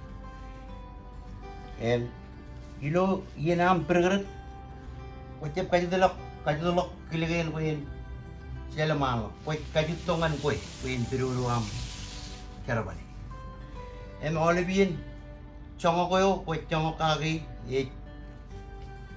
Mujam ak chongo me kuar kamani en ber yola balabin kue cicit pererganam kio koni cicino jin kimi jiga imanda kimi jian ijo kimi jo eri kata tai kio koni cicino jin kimi jiga garu jam kamani chun per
ya kamarong korwor lo kia itu kain larang pak korwor man renci gue cuan ren aku larang korwor iya korwornya korwornya yang dikenal Andre dia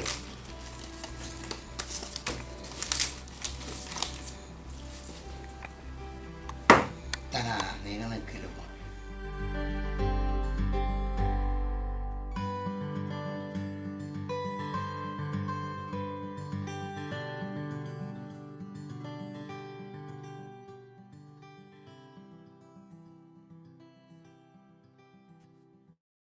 Wow. Wow. Wow. Wow. That is amazing.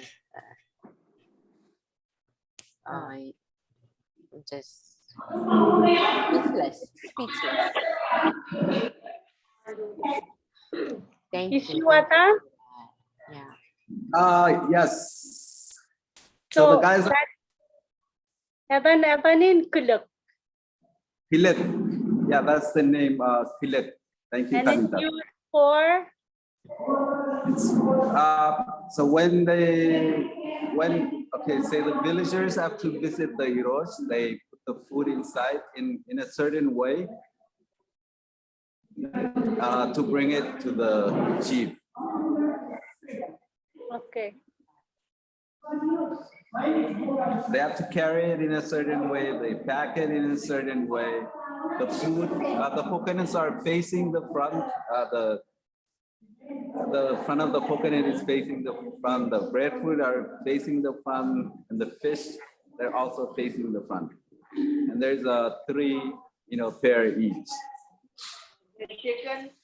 And the chicken. Chicken? No chicken.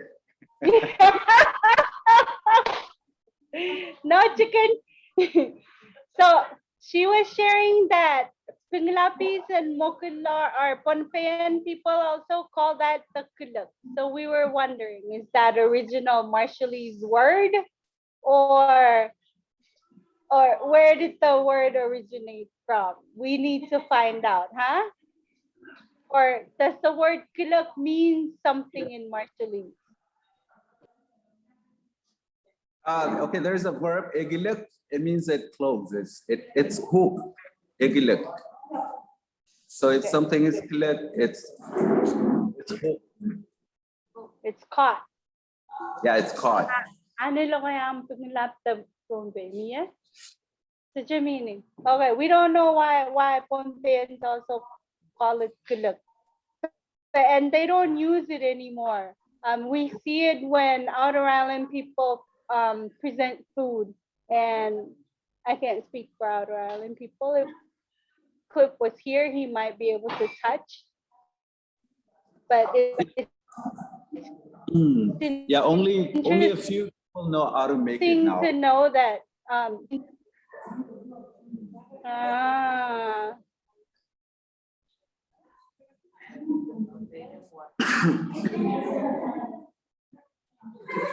I'm curious to know, Polly, do they use that type of basket in Chuuk or the outer islands?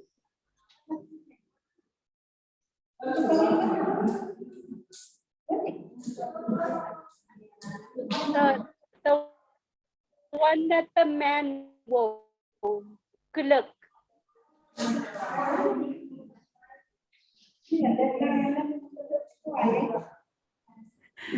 Honey, I have to make sure that and this group said, no, we don't do that kind of basket. So it stopped here in Pohnpei, I guess, because they use the same word. Mom says in the old days they used to use it here in Pohnpei and use the same word to call it that basket, but they don't use it anymore. And I've only seen it like a handful of times when Mokulis and Pinglap people present gifts. Okay. Thank you. Cristo. So there was, Tini said there's a similar but different way of weaving it in, yeah. Okay. There was also a question in the chat, if Ishiwata or others in the Marshalls can answer. What were the early tools used for cutting before the knife? And then if students are doing this in school, do they get to use like a different kind of tool for cutting? The traditional tool.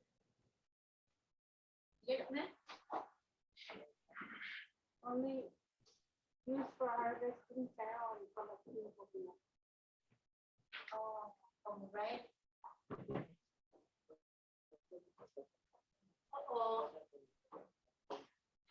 Ishiwata, I don't know if you heard my question. Oh, oyster shell. So oyster shell is used before knife. And he says that it's carved and made sharp for cutting. So people had sharpened that oyster shell. So do the kids, if they do this in school, can they also use an oyster shell, a sharp oyster shell? I'm sorry.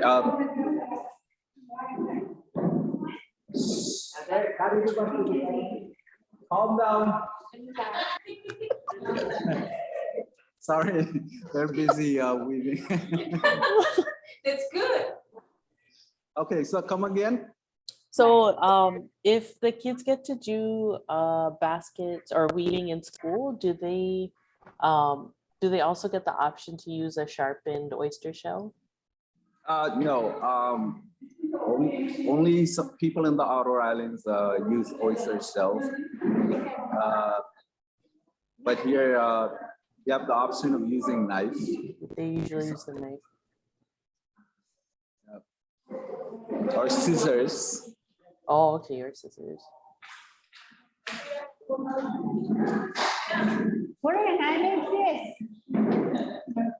What? Okay, yeah, show me. I'm gonna spotlight you. Okay, they like, okay, it's time for the models to come and show their products. Okay, bring your products. Wow, wow. Wow, wow. Can we meet order online? Where's the order button? But Ishi, you know, when he was doing the cutting and he was counting, and I was wondering, like, what was he counting, and what, like, you know, he explained the part of that front to cut, and what is why is that important? Yeah, number is very important in counting. You know, as you desolate the leaves, you know, before you do that, you actually count. Okay, you was counting 6 that way. I don't know, that direction, and then 6 this direction, and then you actually weave with 6 on the left, 6 on the right, and with the other side too. And he also explained that if you want to make it bigger, you can actually add numbers. You know, it doesn't have to be in 6. It can be +3, you know, more. Yeah, so number is very important in weaving. So he actually has like 3 parts, Yeah. where the middle is in the and the 2 sides he bended after. Oh yeah, yeah. Also at the end of 6, he actually drew a line just to break it. To, you know, so they also make shapes like that. So measurements, numbers. Okay.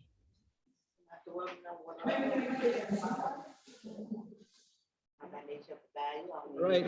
So we got a food basket, a coconut basket here from the ladies. And then something to put on the thatch roof from Evelyn. You know, if she go live in Evelyn, this is her thatch roof. She has to build a thatch house.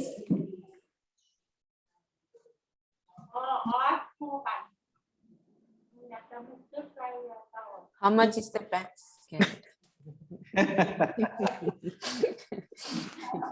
We need to start selling the basket.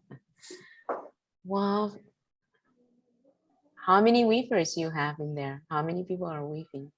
I told everybody to weave something. So, you know, I got something here. Okay. Oh, this is to tell the ants to go away. You know. Oh, that's for the ants. Oh, I thought flies. Chasing the flies. Yeah. Oh, you did the very hard one, right? That was very easy. Ishi, in the Marshalls, are they teaching math? Are they teaching weaving like in math class or in culture class? You know what? I think that's a very good question. You know, it should be.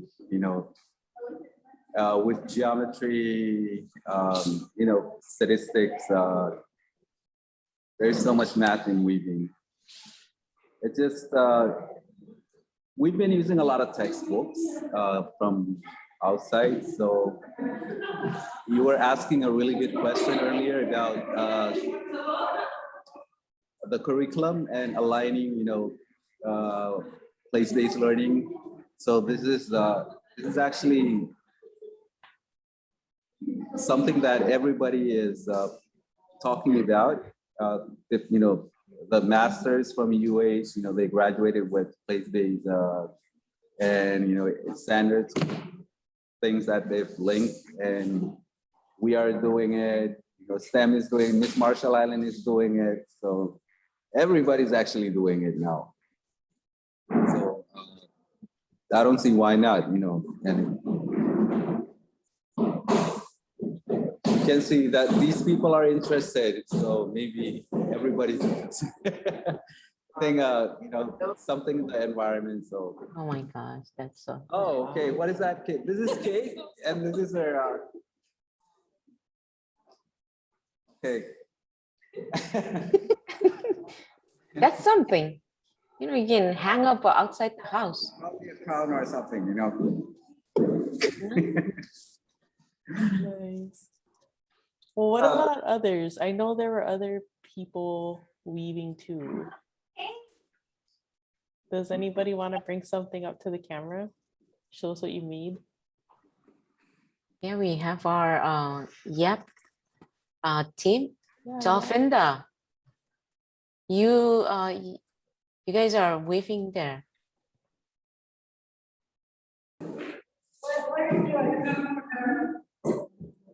Jalfinda, I see that you were weaving something.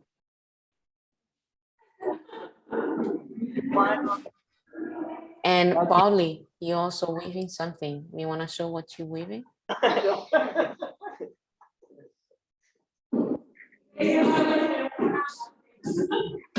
Yeah, Jalfinda, show us your weave.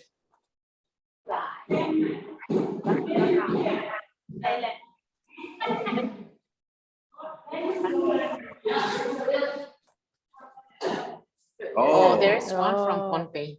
Wait, I'm gonna Nice. spotlight so we can all see. Wow, Pohnpei.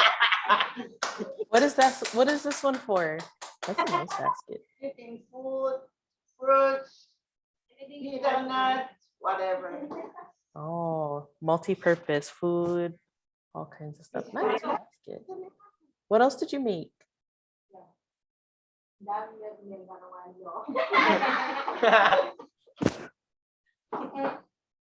What's that one? That's a Oh, That's a piece. I don't know. oh, okay. We don't need to buy toys. We can make our own toys out of those things, right? We could have made some, but like Nice. Jalfinda, we want to see what you did. What you making?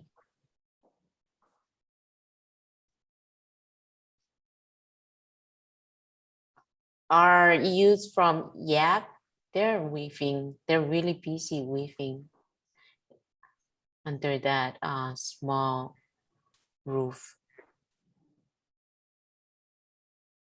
Yeah, they're trying to weave the one that the guy showed on the video. Oh, good job. They were working hard. But I think maybe they're also making the balls out of the coconut front. Oh, they'll have to show us at My the end. weaving. hold them up. Nah, you lie. Let's see it. Let's see it. Wait, so tell us. Yours is old. Wait, you didn't get to tell us yesterday, though. Which one? So what is this one for? You didn't get to share too much with us yesterday. Oh yeah, we didn't do the weaving for YAP. Wait, Yeah. But let's what not about hijack the one for no. Just about that one basket. What's the one basket Wait. used for? Okay, so this is the boo basket. Yeah, it's usually carried by the ladies because they can put it in their other basket. Hold on. Oh, it's like a basket in a basket.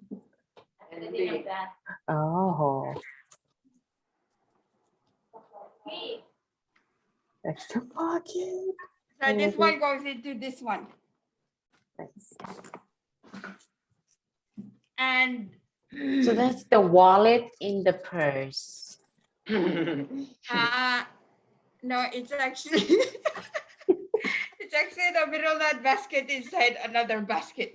Yeah, but it's like, you know, the wallet in the purse. Yeah.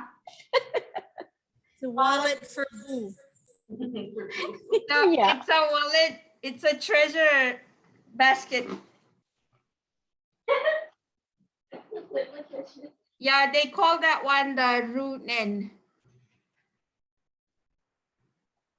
Wait, let me type it here. Runen.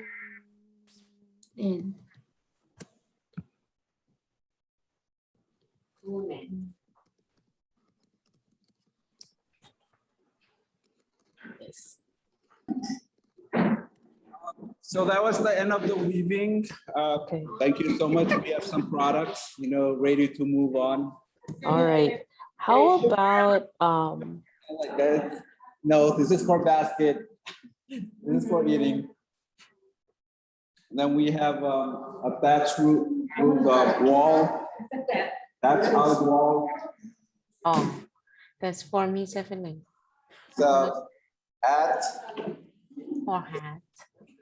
Nice. Fan. Another fan. Okay. Okay. So there, I think there's, oh, that's the windmill. Windmill. Yeah, okay. I like the basket. You could have the order press button on the screen. Order baskets. Polly is really like, talking in that corner. Very she's very concentrate on her conversation. Maybe she's teaching. Yeah. She's talking about the baskets. Yeah, I think so. Yeah, because she's gonna come up next. They're going to do their weaving. All right. Back to you, Corinne. All right. How about we take a 5-minute break. And then when we come back, we'll hear from our students in the Marshalls. We've got a couple of student presentation videos. Yeah. Yes. Okay, so let's take a 5-minute break. We'll see you guys back here in 5 minutes. Okay. Yeah, and Poon will put a timer on for us.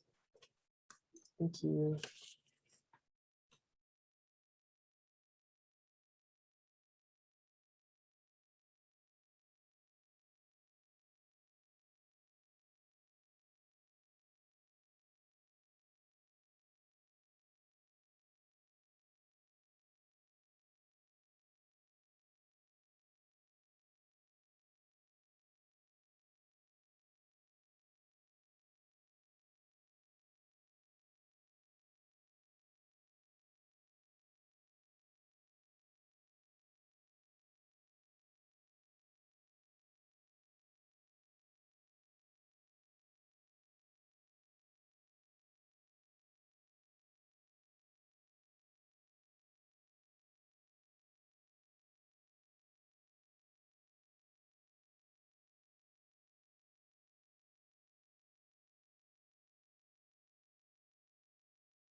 All right, welcome back. Back from break. Okay. Ooh, there's a question in the chat box for Ishiwata. Ishiwata, are you there?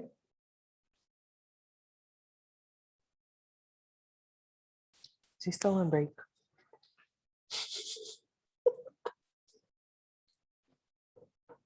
Ishi, are you there? Yes, we're ready. Hey, okay, there's oh, you got 3 questions actually in one.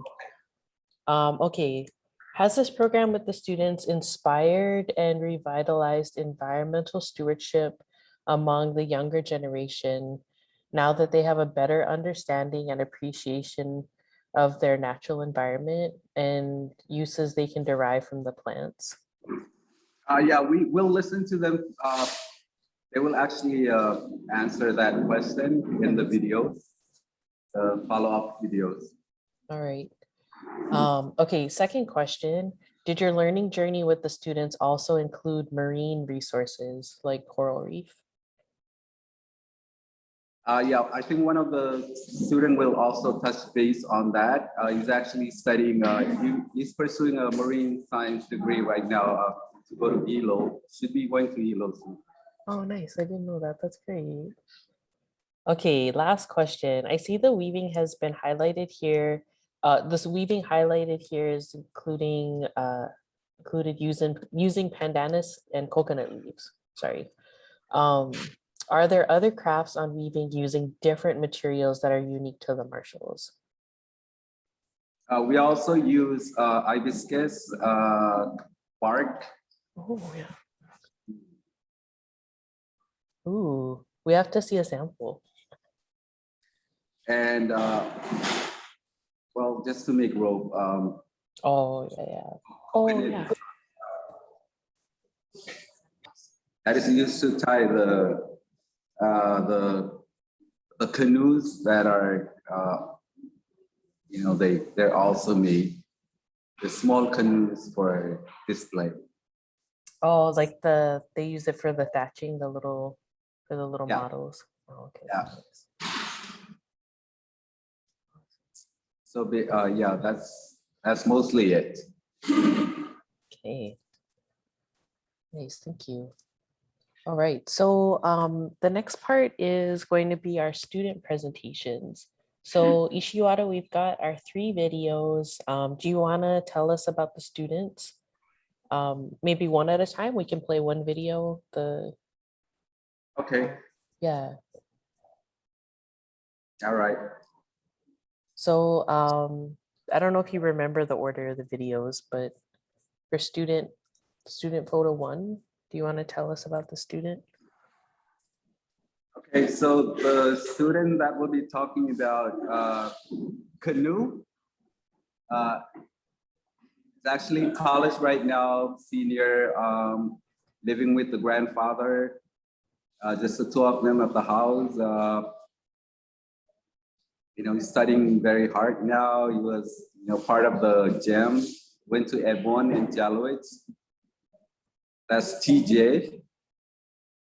And student number 2, I don't know if I'm going in the right order, but the photo that shows mangrove, that's Dalson, Douglas Enos, sorry. And he's gonna talk about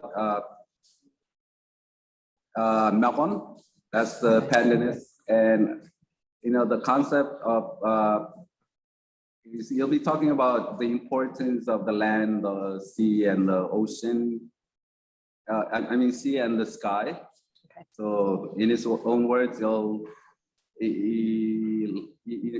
going to say topographical, climatorial, and also aquatic because of the fresh lake in Majid.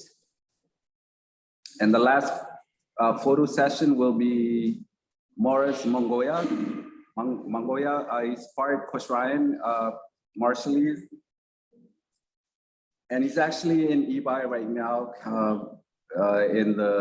joining the youth choir Protestant. But he just finished his foundation here at University of South Pacific, and he wants to pursue law. So we'll have a lawyer and a marine, maybe marine scientist. I can't say that. Probably. And then TJ, he wants to continue to university after his CMI years. That's so awesome. All right, so we'll play, so for Poon, I'll just tell you out loud, we'll play the student photo 2. That one's gonna be TJ first. So we'll hear from TJ first. You can go ahead and play it when you're ready, Poon. Oh, and TJ's 3 main points are he's, after being exposed to all this, he's more aware of his culture and his identity. He says he's able to, really express himself because he understands, where he's coming from and all that. So basically the culture. Awesome.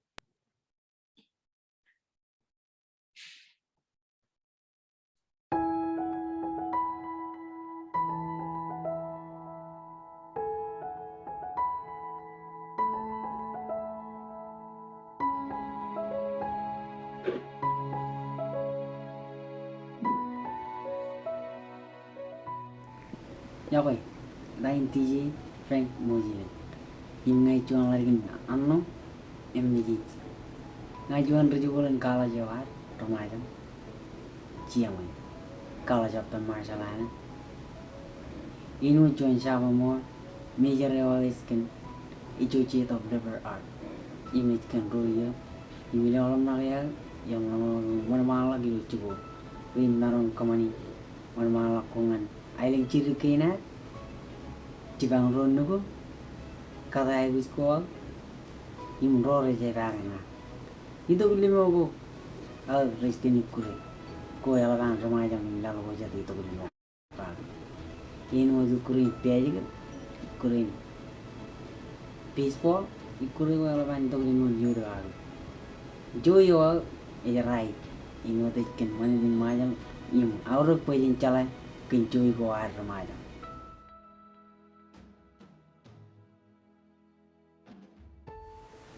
Ilo bijai.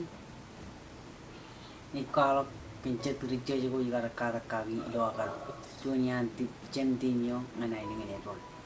Rujuro ilo elementary yo ilo itu. Image kalau kentere ko ibarat perepon ibarat kata kan inut dunia anti rujuro jen masa mana nice ko jentim. Lari green, kalau gue pijain, kalau kena aero, cala kaya baru wow, mana cala keluar nal. Ini waktu yang ayo, email apa dukung lah kerja kena lari green cala kalian kerja baru, wan cara kerja. Itu am jadi apa benar? Kero kerjanya, kero kerja baru wan cara kerja, ngan aero coba orang cingin cubo. Iyo tak kaya mo. Ilu ko na orot. Pagka jirumanya lah cala gina. Ikikin cara kemuana ilang gina.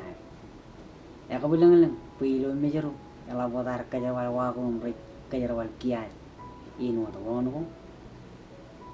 Timao. Yung para inu to wako ra inu taichi. Pat yung wako ngan pamli ko at anak ti para chikin chugo. Ilo am jil ka pa benaro. Erro perkala kini aero lor kudu impakai ilo aero cer cincin cuwi ngancin cuwi ilo alari keren kemalele ino ruto pro yang calai pir jangan itu pun kalau dok kare kemalele gini akikar kata jangan lari kini ke rumah aja cijai gue jadi jual manut kinar ibu jadi cer toro nganar pak kata gini roto kaya. Cijai gue ikut melen lagi ni nor kami. Katakan roh kami. Inwat paling ring lo pijai. Katakan pen retoro epon. Kena orang kan kajawan. Wah pi anjibu. Yang mar. Pukutuk ceramat. Menunggu ko air. Menunggu aurat pujan rebi ko cala ginar. Yung manat ginar. Pujolik jenro. Mokata. Nung iwi na markaran. Kecil jual lang, jual na to, jual ay. Ini minuang ay kemana ini. Manua kacitakin, yang kaya nakatak ko, ini agak. Igar katak kagilo agar tanang ay mo. Kecil iwi nakatak nurgo, anak ni jero, yung cukup pereo, parai no. Igar katak kan lang, nado, imeni, menin awak ko, jualet ko reji, jogai itu ko reji mengan na, imroi lo para kinailing kina, juan, ilo aga ilo karena labala kata kencur ko ciru, jual lang, jual nado, jual ini, inu jual ramayang, ya orang cuma ingin jalan lagi yang kina, ikut jana kata kin, ini jalan, ko anda toroan, lara jagi, ilo harga kata kin, kemen ko iberager, kajin.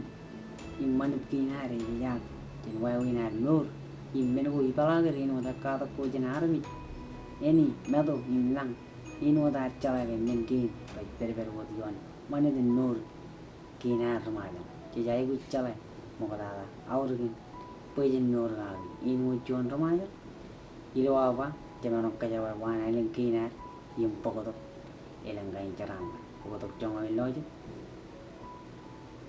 ngan ron nugu kaji porai nu kaji barok meja tu ginar kuwa lau kiri ginar tuo ini wala la de lo ad na kaji barok im kari la chora en gor im kaji wal na len ginar mane kau kurai pala ko pala ini chon tu ju na ngan kaji barok pala ko aru chimo ini lang naru imen ti jai gu loran gar tora ga kaman jineto ilum nur ginar kaji barok cegi toro kaji rawat cala lagi jam ko man peri nur ko ar ngan terin ci jai wik parlo ino dan toro ga kamai raini ilo mejeruin hidup cuan akal mama kanya ke wa uji lui ilo mejeru ela boda kaji rawan kan akia ngomre kokore mejatu tu ino wa ko kaji rawan kia kuwa lalina camarong kar calai pun ai lembina ini enai kaman pun degelak abang inno ini cekok kurang jatuh tu ina cidu yo kenono no chondu inarong pakai ai wi jalawala ai kenono kan manet ina lembina pui jala ke alawala jala lagi jani per kemaya imbarai no terus toro cijai wi cino kalau lagi jan ken mini wai win are karat man minin wan mala mana ilingi iki chen manit im chala ko at makan lagi ela bar charaman ke chala gi nat chen rutoro mogala in wat kabel ido charwal ko at kabel lo charwal ko lo talak ti par nor jeni im lang medo im yoneni ada jana di begini ina barjuana kamu lalu ron rajima pen larang tabara terepina iki cene ka koat kamu winno jala langjan ina nara di maya inu ke ala bala anci bangkem rujugo in maya kan wa winno yang mana yang parengo kayin ina monta.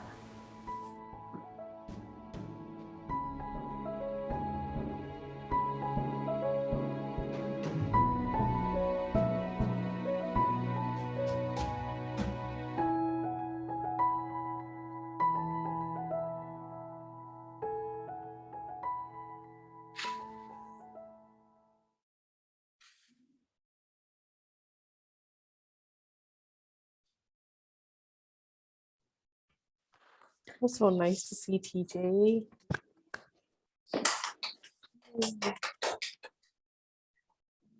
So TJ talked about a lot of things, actually. After being in the project, he's able to realize the importance of, his environment. He also talked about, traveling on canoes. And he was actually astonished to learn that the two boys actually traveled from their island to another island where the school is, and they, on the way they're facing winds and currents, and they have to know where the corals are. They're in third grade actually, and that really brought TJ to, he was very shocked because he's from Majuro. That island is called Ebon. That's another island. So in Majuro, students wait for the taxi. They travel in cars. And he also talks about climate. How we're not taking care of the climate. Where people could try and use more climate friendly, rides instead of just, contributing to carbon emission. We could think of something for the future, that is climate friendly. You also talk about resilience. Some, people in the outer islands have the knowledge and they tend to survive, with whatever means is available to them in the outer islands. Yeah, those are some of the things we talk about. And, just the art of navigating is very difficult, according to him. There is so much to learn. Even as young boys, those two boys were talking, vocabularies that TJ did not, he could not understand unless he probably stayed, more on Ebon. So that's TJ's takeaway from what he went through or studied on Ebon. All right. We'll go to our next student. I think let's do the student photo one. Yeah, thanks.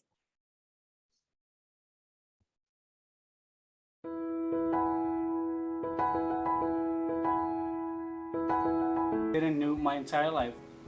Specifically, the core reason I was really enthusiastic about learning this particular food is because it has an elementary process that can be made out of resources that are beside me, yet has a variety of usage that can help climate change resilient, drought seasons, and also long voice due to its capability to stay for a long period of time. The process of making the melon is to cut the ripened pandanus that have deep orange color, meaning it has a lot of juice in it and is ready to eat. After gutting the pandanus, the second step is to unattach each exocarp and mesocarp pandanus fruit from the endocarp. The third step is to boil them. After 30 to 40 minutes of boiling, each exocarp and mesocarp of the pandanus are now squeezed to have all the juice and sweet cream from the pandanus mesocarpal. After it being converted into a juicy and creamy dish, now we have the melon. It can be eaten after it cooked or can also be dehydrated under the sun for 7 days or longer, depending on the condition of the weather, to convert it into what we call jangun. The cream of melon becomes jangun after it dried up with a much richer and sweeter taste and is capable of staying for a long period of time.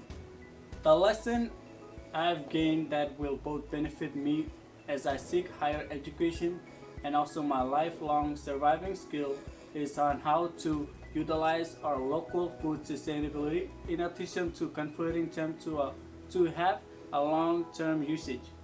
From my own perspective, I learned that it is highly essential to have the knowledge of the aquatic, climatorial, and land for survival on Majid Island. It is important for them to know the aquatic ecosystem because if they don't know about the island marine environment, then they will know specific location to catch fish, and they won't able to survive. On the other hand, it is also required to know about the weather because it helps them predict what periods there is rain and no rain, so they can preserve water. Last but not least, it is also important to have the knowledge of knowing the land as a way to help people with agriculture method and technique to enhance their soil richness using local materials, and also to select which type of plants are suitable for the available type of soil. To conclude, the knowledge I've gained from the trip I participated back in 2018 really contributed a lot throughout my education that CMI as a marine science pursuant. I have no doubt it will also help me until I obtain my bachelor degree in the year to come.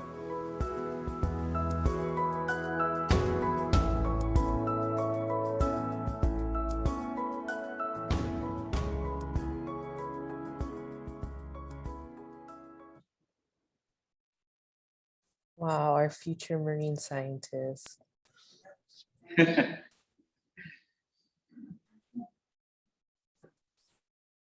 Yeah, that was Douglas. Douglas.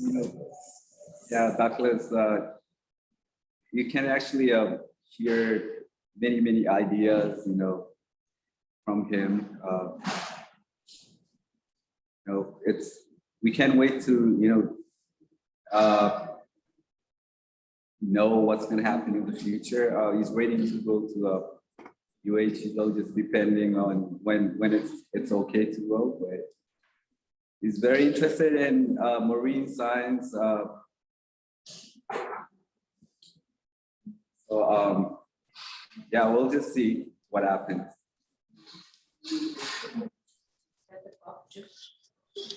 Yeah, Kathy's over here hungry again. She's asking about bug juice. All right, let's see from our third student.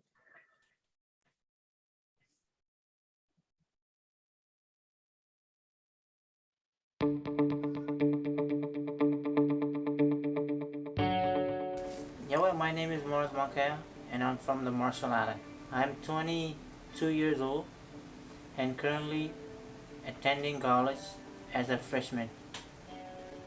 I am majoring in liberal arts with hope to become a lawyer. My hobby, including basketball, video games, fishing, and exercise. And I am descended from Marshallese and Christian lineages. As an offspring of two cultures, I possess the unique insight to view this world from two perspectives.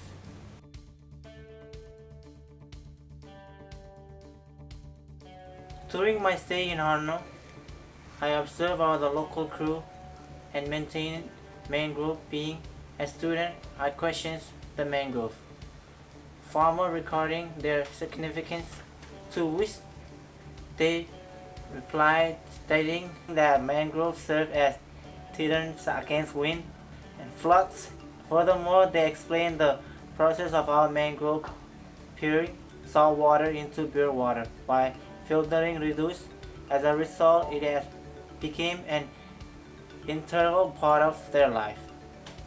By examining the way of life of the Arno resistance, I have learned three characteristics which could improve my life in terms of productive punctuality and dedication and respect. By incorporating these values into my life, it is my firm belief that my productive towards society will increase significantly.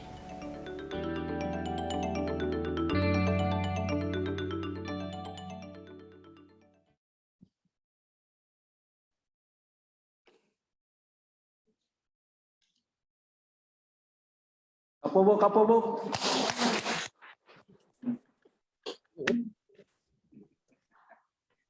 The driver is there. You need 10 more minutes.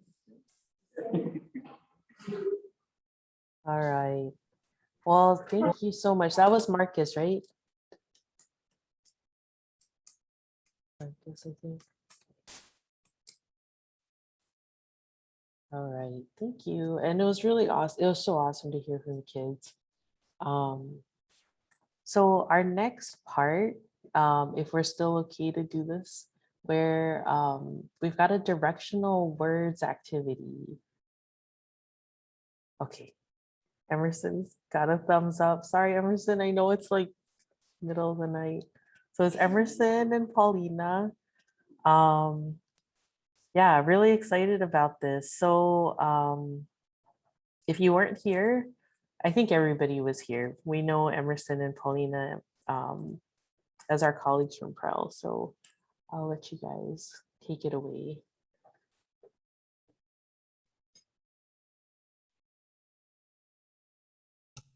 Awesome. Thanks, Corinne. For the slides, I can share, or do you have it on your side?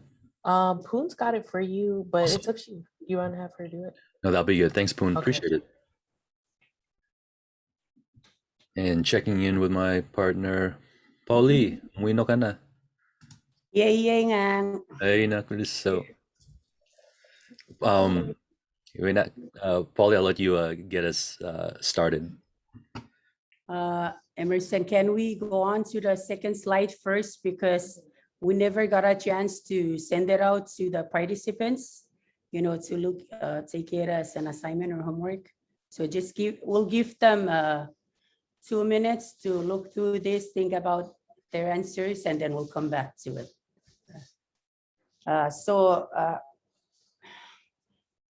For this one, think in your language, think of 2 places on your islands or where you are, 2 places that are far away from each other. So let's call it point A or point B. And in your language, the word for go or run or travel or what have you, in that those kind of words, what word do you use to say you're gonna go from point A to point B, or vice versa, from point B to point A in your language? Think of that, because we're gonna come back to that and ask for volunteers to share out your answers. But that's before I share our example from pull-ups. So we'll come back to this slide, but think about that. What word in your language to use to say, I'm gonna go from point A to point B, or from point B to point A. Thank you, Emerson. Let's go back to the first one.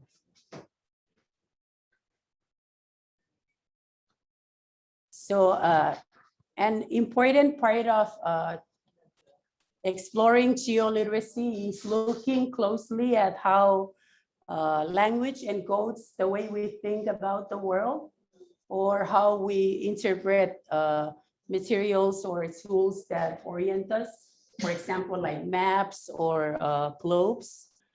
And how do we express directions in our languages? So. Yeah, absolutely, Paulina. I'll add a little bit more there too. One of the reasons why we came up with this activity was to really, and this was during year 1. This is one of the earliest activities that we ever did with GEM. For those of you who may have been part of the ISLETs way back in year 1, you may have also remembered doing this before. We really wanted to find a way to help us learn how language, how what we say and what we hear really helps us think about our world, and helps us realize that we encode our geoliteracy in our words, in our speech. And it's really important also to show that we all have access to this. Your ability to speak is part of who you are when you're raised as a child, when you grow up as an adult. We all have the ability to listen and hear to the words around us. So yeah, this was a great way in year 1 to reflect on the connection of language and geoliteracy. And yeah, we're really excited to do it again now during this wrap up. Yeah, so that's it, Paulina. I'll turn it over. We can move on to the next slide. Thank you. So can we, yeah. So here we are back to that slide on. And please think of your example, because we're gonna ask for volunteers. So in Polapis, we have 2 places. One is called Apuku. It's located, is it northeast, east of the island? And then Ureitip, which is a coral, which is, it's located west or southwest of the island. So if you're gonna say you're gonna swim from Uraitip to Apuku, you say Yefete. So Yef is the word for swim, and Te is upward. You're swimming up that direction. And in the opposite direction, so swimming from Apuku to Uraitip, you say Yefetu. So the directional suffixes in this is Te for upward, and then Tu for downward. Okay, so we'll call Emerson. Can we just go back to the previous one and ask for, like, you know, maybe 2 volunteers who wants to share out, and then we'll move on to the next one.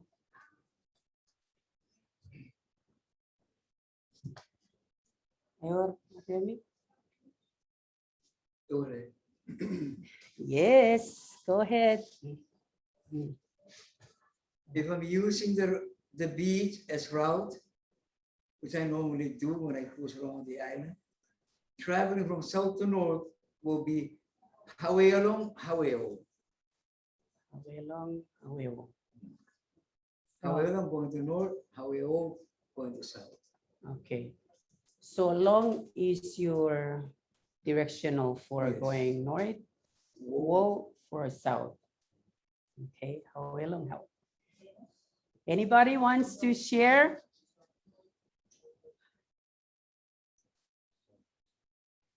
Okay. South to south. South to south.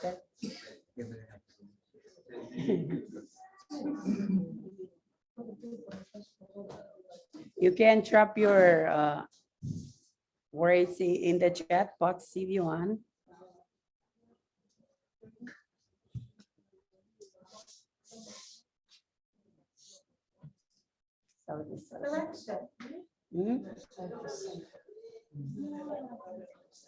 Ja, mitkä pahokan näin on ja minä pura, voi fella kinanare, voi fella kinanare, bisella kinanare. Mexican Daud backward. We're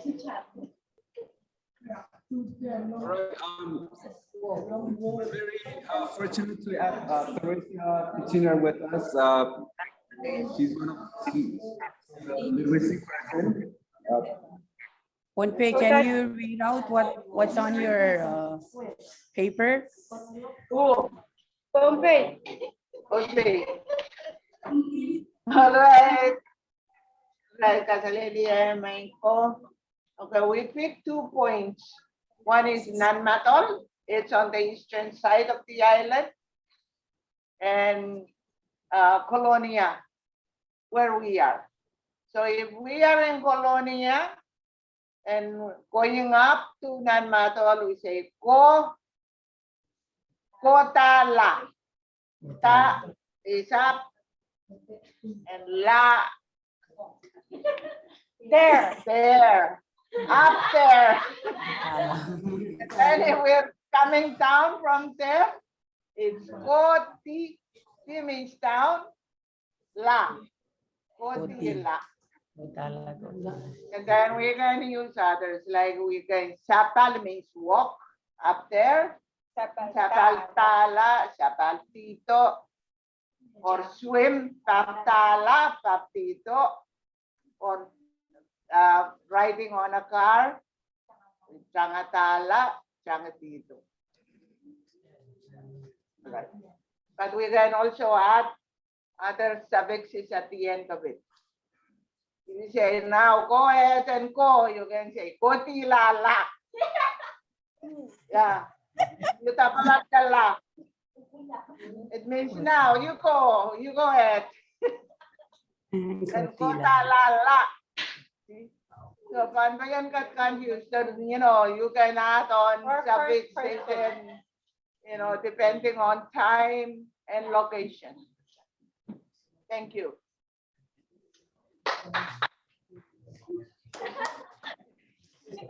Thank you, Ponpe. Thank you, Ponpe. Anybody wants to share?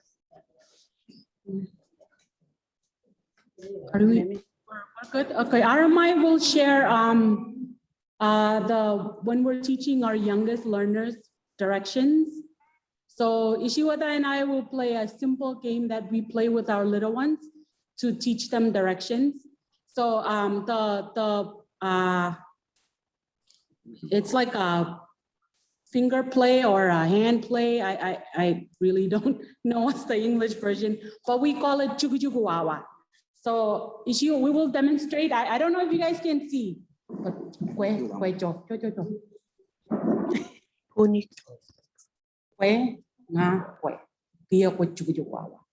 Chugu chugu wawa, chugu chugu wawa, kabala kabene game kajuan. Then I open. Chugu chugu wawa, kabala kabene game garuo. Chugu chugu wawa, kabala kabene game kajilu. Chugu chugu wawa, kabala kabene game kene. Kia ready kwe. Ready check kaini. Rey lalla lo katan Rayli ebejelakke ejangin Rayli ebejelakke ebejelak pagelengalak pagelalak pagengalak pageningalak yeah so it's like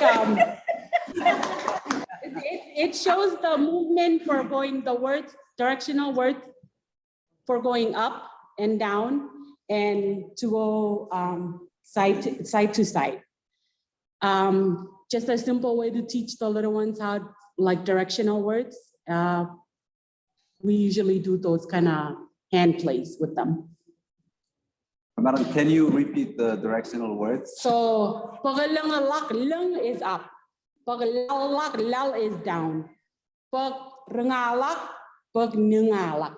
Renga, ninga. So one this side and the other side.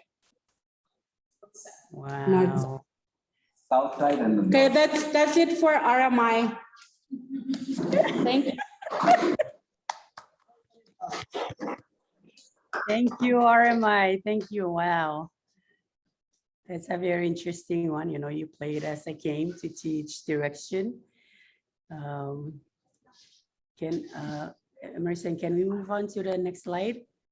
Yeah, actually, Pauline, before we do, Poon, can you get the other slide deck open to slide 25 with the chart? Yeah, if you haven't had a chance to share your answer either verbally or in the chat box, maybe this can help jog your memory also. A big thank you again to everyone who provided this back in year number 1 when we had a groundwork meeting number 10. I think a lot of our staff were a part of collecting this, but yeah, this is an example of how all across the region, it's very clear that when you travel from point A to point B or point B to point A, you have to use different kinds of words and in many cases suffixes to be able to identify that direction. And it just goes to show that throughout the region, being able to express direction is such a important part of all these different languages. So again, a great thank you to all of those who provided these examples from before. Yeah, Paulina, we can continue on. So Poon, if you can bring us back to the original slide deck, and we're going to go to the next slide after that. Thank you.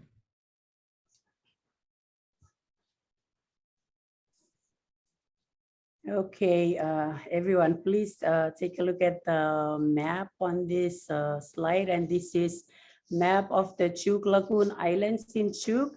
And note the stars. So there is a yellow star on the island of Wenut, and then pink stars on an island north, which is Fona, and then another one on Peace, further up north. Why this is significant is because of the use of directional words in Chukese. And there is a special case where the directional words you use for traveling from Wenut to Fona or Peace or vice versa is different from the regular or the common directional words you use in these islands. Can we go to the next slide?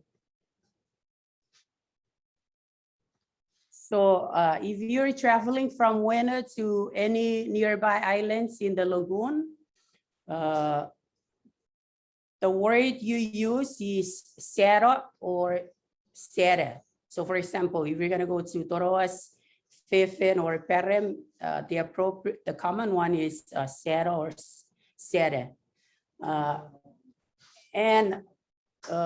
Wait, sorry. Emerson, can we go back to the slide before, because I forgot to point out where these islands are. So when the islands south of Wena, you have Toroas, Fefin, and Perem, and those are the group of islands that you use Sera or Sere. Okay, can we return to the other one? And then from Wena to Fona or Peace, it's not Sera or Sera, it's Seu. I came across this through a kickoff workshop for a gym where I was using the word Sera Fona. And then an elder corrected me that you don't say Sera or Sera Fona, you say Seu. And so I was confused, like, but you say Sera or Sera for Toroas, Fifin, and Perem, and those are also close to Wena. So why is it different for Fona? And so the explanation I got is that because of the cultural or historical significance or relationship between the islands. And then another, some people pointed out, no, it has to do with the cardinal directions of the islands. The ones that are north, you use Seu, and south, you use Sere. But then that explanation doesn't sit, because if you're on any of the islands in CHUT and you're gonna travel to an island that is north, uninhabited island, I mean, you don't say Seu. So it's only for Fona and Peace where you hear this. Ipo Seu Fona or Ipo Seu Peace.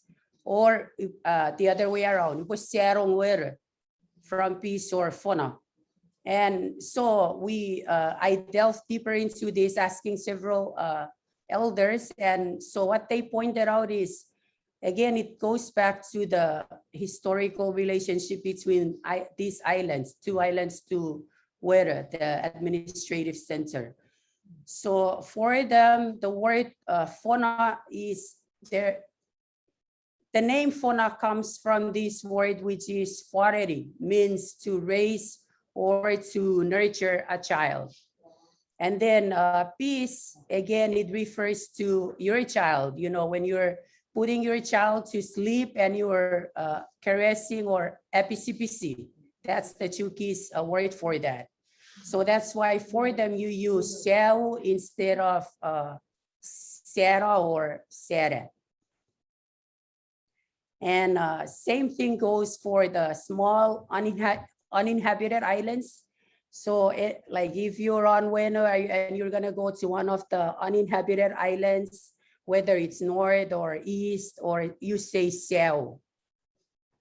So that's the special case of these directional words in Chuukese.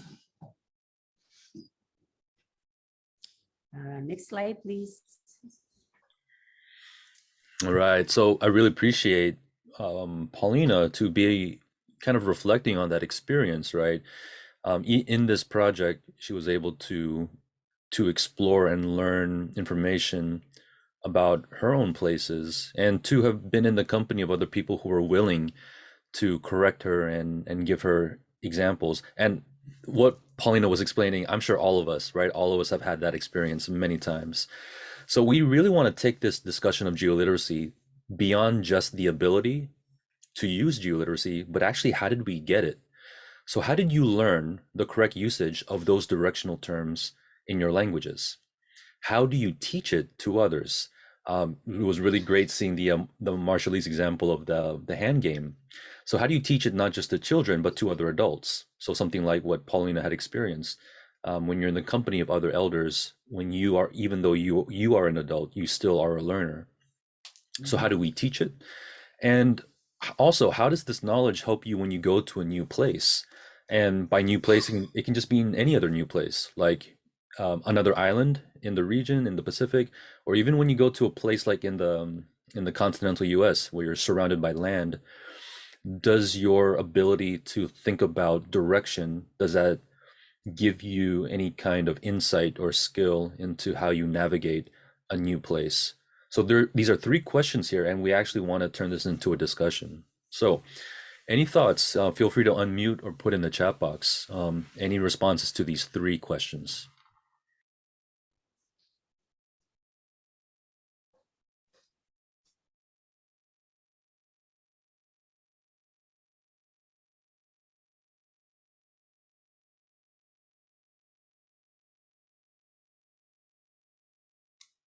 I'll get us started. Again, just grateful to my partner here, Paulina, for sharing her moment here. And I really responded to what Paulina said. She had to investigate and she had to ask a lot of questions. And I can absolutely remember in my lessons about Kapsan Moshlok, about the Mortlakis language with my language tutor, we literally had a day that was just dedicated where he and I would sit down, we drew a map of the island, and he would teach me the meaning of phrases such as fillong, fellow, fitte, fitto. Like he had to actually give me examples and we had to sit down and work on it.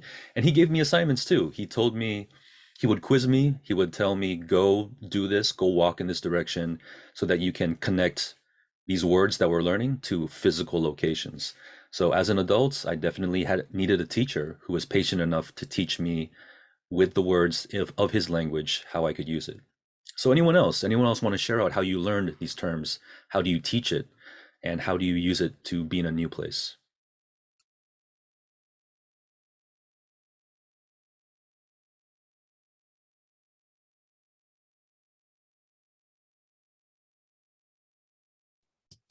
We're over here having our own discussion, Kathy and I, but we'll share a little bit about our discussion. So outside of our work with GEM, we're doing a newcomers project for students that are new to Hawaii, new to the US, and mostly targeting our students that are coming from Micronesia. And so we've done, one of the important things we wanted to teach the newcomers as part of their program was how do you give directions? How do you ask for directions? And so that required some, explaining definitions. We did like cardinal directions. We gave them the ways that here in Hawaii that we refer to place. So if you go Ewa side, if you're going, Diamond Head, Waikiki side, or Mauka, Makai, and we talked about those. And I just asked Kathy, okay, so if we were gonna do this again, now we've had this discussion, how would you want to do it? So how would you want to do it? What would you say? I want to do it asking the students to identify on their islands where it's up, down, in, out, or inner and outer, and they can give that those names in their language where they can identify and how they say where they go over there or up there, down there, inner and outer. Because that way will also make sense to them to connect to the English language. So I think, this is really, a learning where we can add it to our curriculum for our newcomers program. Thank you for that, because it's really amazing, these directional ways of learning.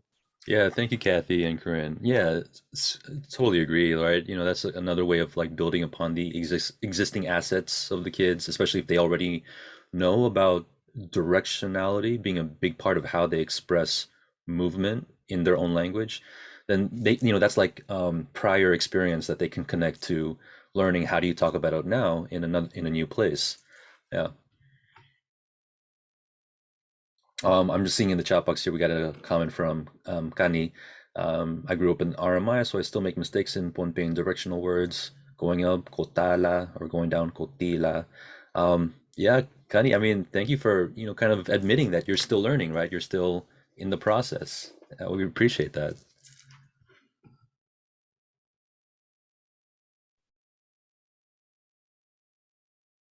All right, anyone else before we move on? Well, I just want to also say thank you, Paulina, for bringing that description about Seo Serong. That's my island. I'm so like, oh, wow, you're talking about my island. Peace. But it is true. Growing up, I never heard sadness. When we go to water, we have to always say Serong. Serong water, Serong feretuk, or sell peace. We go out. We're going out. We're not going up. We're not going down, but we're going out. And we're going in when we say Sarong water. So yeah, it's true. And I just never think about that until, oh my gosh, Paulina, thank you for, I'm learning. You. I meant to refer to you because I know that's your island and you have to correct me if that was true or No, not, that is what true. information. Yes. Yeah. But I just never, think about it until you mention it. I'm like, yeah, that is true, because we never say saddest, like, going up or sad. We always say sarong and sell.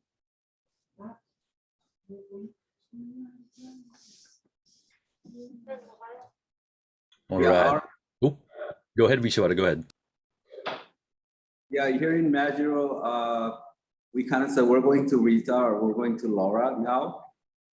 Some people still use Weto, Welak, but I'm wondering what it'd be like with the stick chart. You have so many connectors, from island to island, it's gonna be westwardly, north to the south. So it's gonna be it's gonna be really, it's a challenge. I mean, on island, it would probably be okay, but to travel from island to island, we have, how many islands, so we're going, I think, yeah, that'll be something really nice to do at the schools, connecting, the southern island to the northern island to the eastern island. The directional words are, they're hard. If I have to go around the martial arts.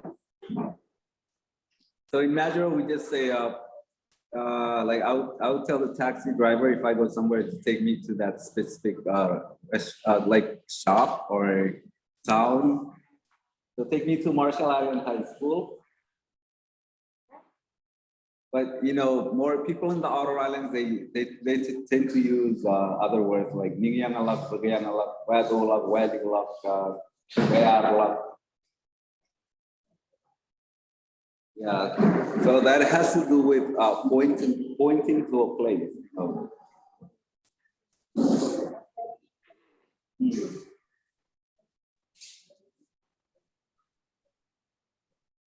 Yeah. And then when you're in a car, it's a different story. When you're on a canoe, it's a different story.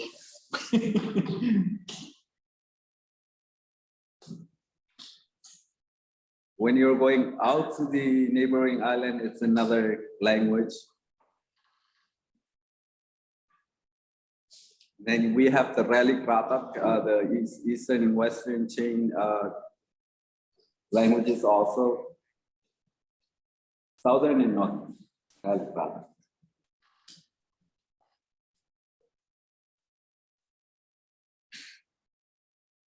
But yes, we also have directional words, and that needs to be really taught at the school.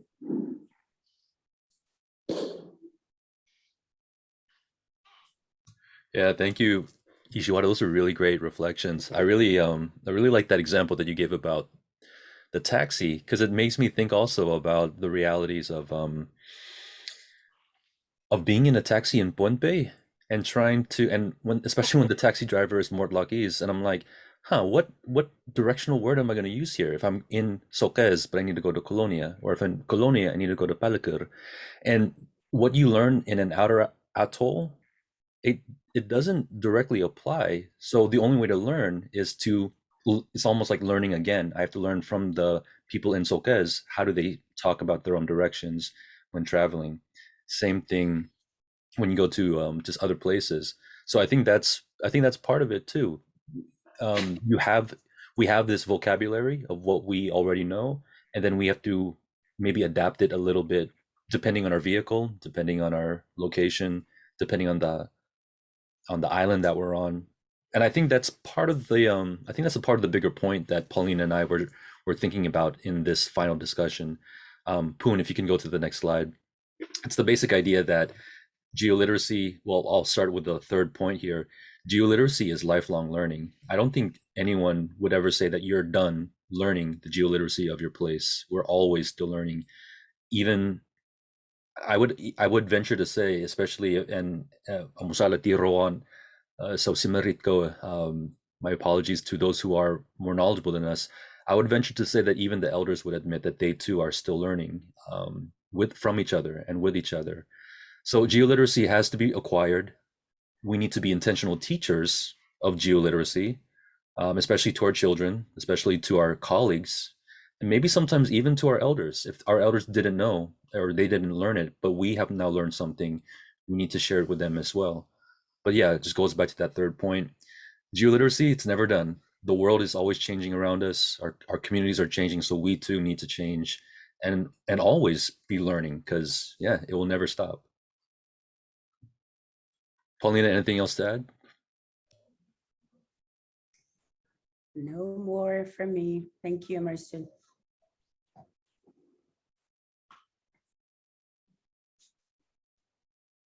All right.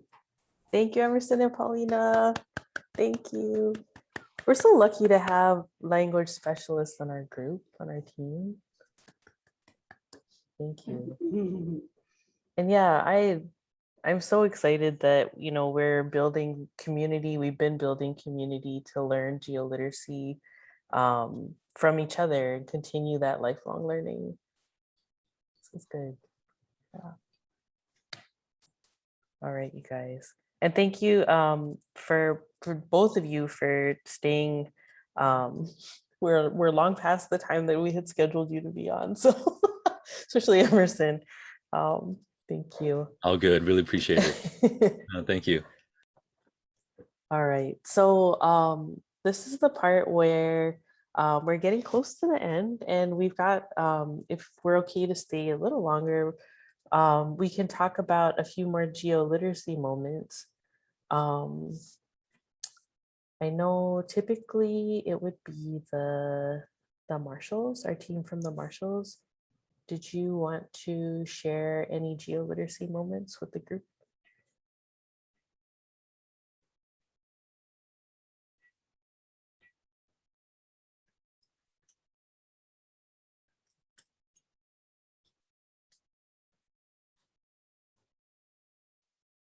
Chuan mene me eno dange ba ba itan work polo chuan pao pero kan me paro put lang kame.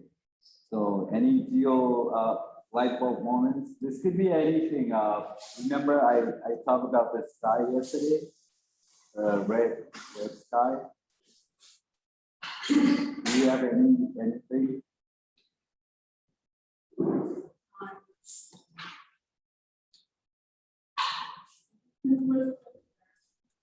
Hey? We already passed the directional word. Here, chuan o idea. The geoliteracy. So there's a moment in time that you realize that, whatever in your surrounding is telling you something, right? You're picking up about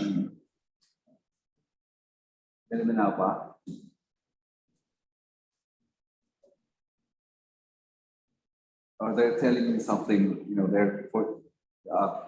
will happen later on. Because of this.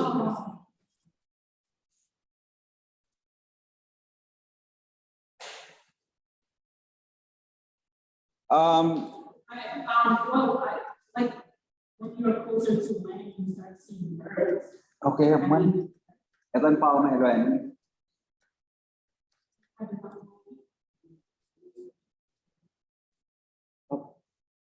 Wait. So the team is trying to make the public chart all about today. What they wanted to teach really young children to observe the weather and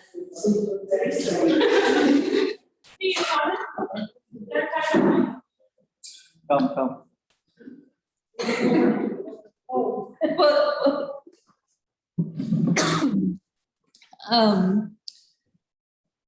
The curriculum team was designing a pocket chart for All About Today. And then they wanted young children to look around them and think about what is the weather for today and what are the seasons. But then, Marshall Islands is its own place. So they talked about how important it is to look at the water at different times of the day because there's so much information there. So Tori, what's the word you guys decided? That's for a season. So because there's only, it's either wet and dry, so There's 2 seasons. Mm-hmm. But a lot of it day-to-day was about looking at the tides and paying attention to the water, which I mean, in the Marshall Islands, you can really see the water in a way that maybe not in other places. I don't think there's a place I've slept that I didn't hear the wave in this country. That's unique. And one more thing to add is because kids usually go like to the beach, around the beach area. So I remember when we were little, we used to know when the tide is coming in, when the brittle starfish, they say let out, it's washing its clothes, or it gets all, like it does that. It swirls its arm and makes those little balls. And from that action of that brittle starfish, you know that the tide is coming in. So they said, they call it, let out the bubble and he's washing his clothes or something like that. But from that, the action of that animal on the reef, you know that the tide is coming in. So just those small things that you learn as a kid, we kind of take it for granted, but some of our kids, they're too busy looking at their cell phones, they don't know this stuff. So it's important to point it out to them and, just to keep the tradition and the knowledge there. All right, that was Teresa and Kate. Did everybody get it?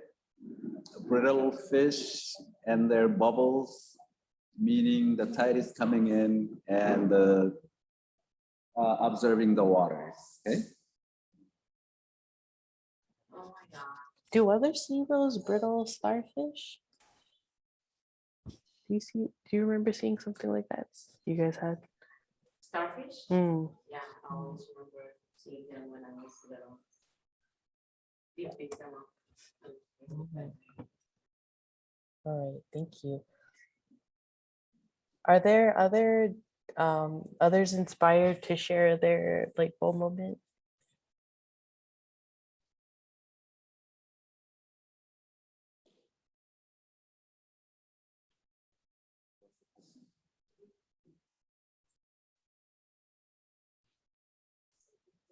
Did you ask a question, Corinne?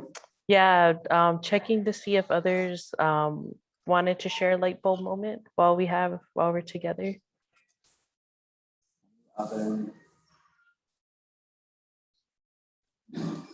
We're ready to go on the bus again. All right. Hey, we did better today in terms of timing. slightly by like 10 minutes. Yeah, it So- looks like the bus driver is signaling people out now. It's ready. All right.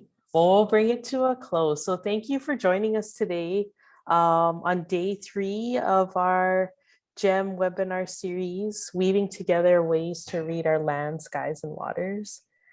Special komotata to our partners from the Marshall Islands for sharing their knowledge and experience with us, and especially to our kids, our GEM students. Thank you. Komotata. All right. So tomorrow we're hearing from our ISLET members in Kushai, and our guest speaker will be Dr. Talentru Waguk, who is the director of the Kushai Department of Education. Hopefully we will also be weaving together tomorrow. That's a big promise, but hopefully we will. So have another coconut frond ready, or bring your other materials, whatever weaving materials you have. Before you go, please fill out our evaluation form. If you're joining online, there's an evaluation form in the chat box. And yeah, I think that's it for today. Thank you so much for being here. Thank you, thank you. Yep. Thank you. Thank you to the government of the Marshall Islands, Marshall Islands Public School System, the Marshall Islands High School, our Northern Islands High School, Nearby Public Middle School, and the College of the Marshall Islands, and of course IOM. Thank you. And again, we can close out by going Hawaii, mahalo, mahalo. Going down, Marshall. Komotata. And going down to the Coast Rye. Kushai, Kulo. Kulo Mala. She's gone. Okay, and Pohnpei. Then Chuk. Going up to Marianas. We still have them? They're done. Okay, Sejus Maasi. And yeah. Garen Kafal. Asik chik. And go Palau. Sulang. Sulang. And what about Poon? Bye, Poon. Thank you. Hi, Poon. Thank you, Poon. Thank you for having here. Thank you. Thank you, Emerson. Thank you. Thank you, Jacqueline. Salamat po. Mary and Margaret. Thank you. Thanks, team. Hawaii. Thank you. Kiriso Tapua. We'll see you tomorrow. Okay. See you tomorrow. Blessed one, everybody.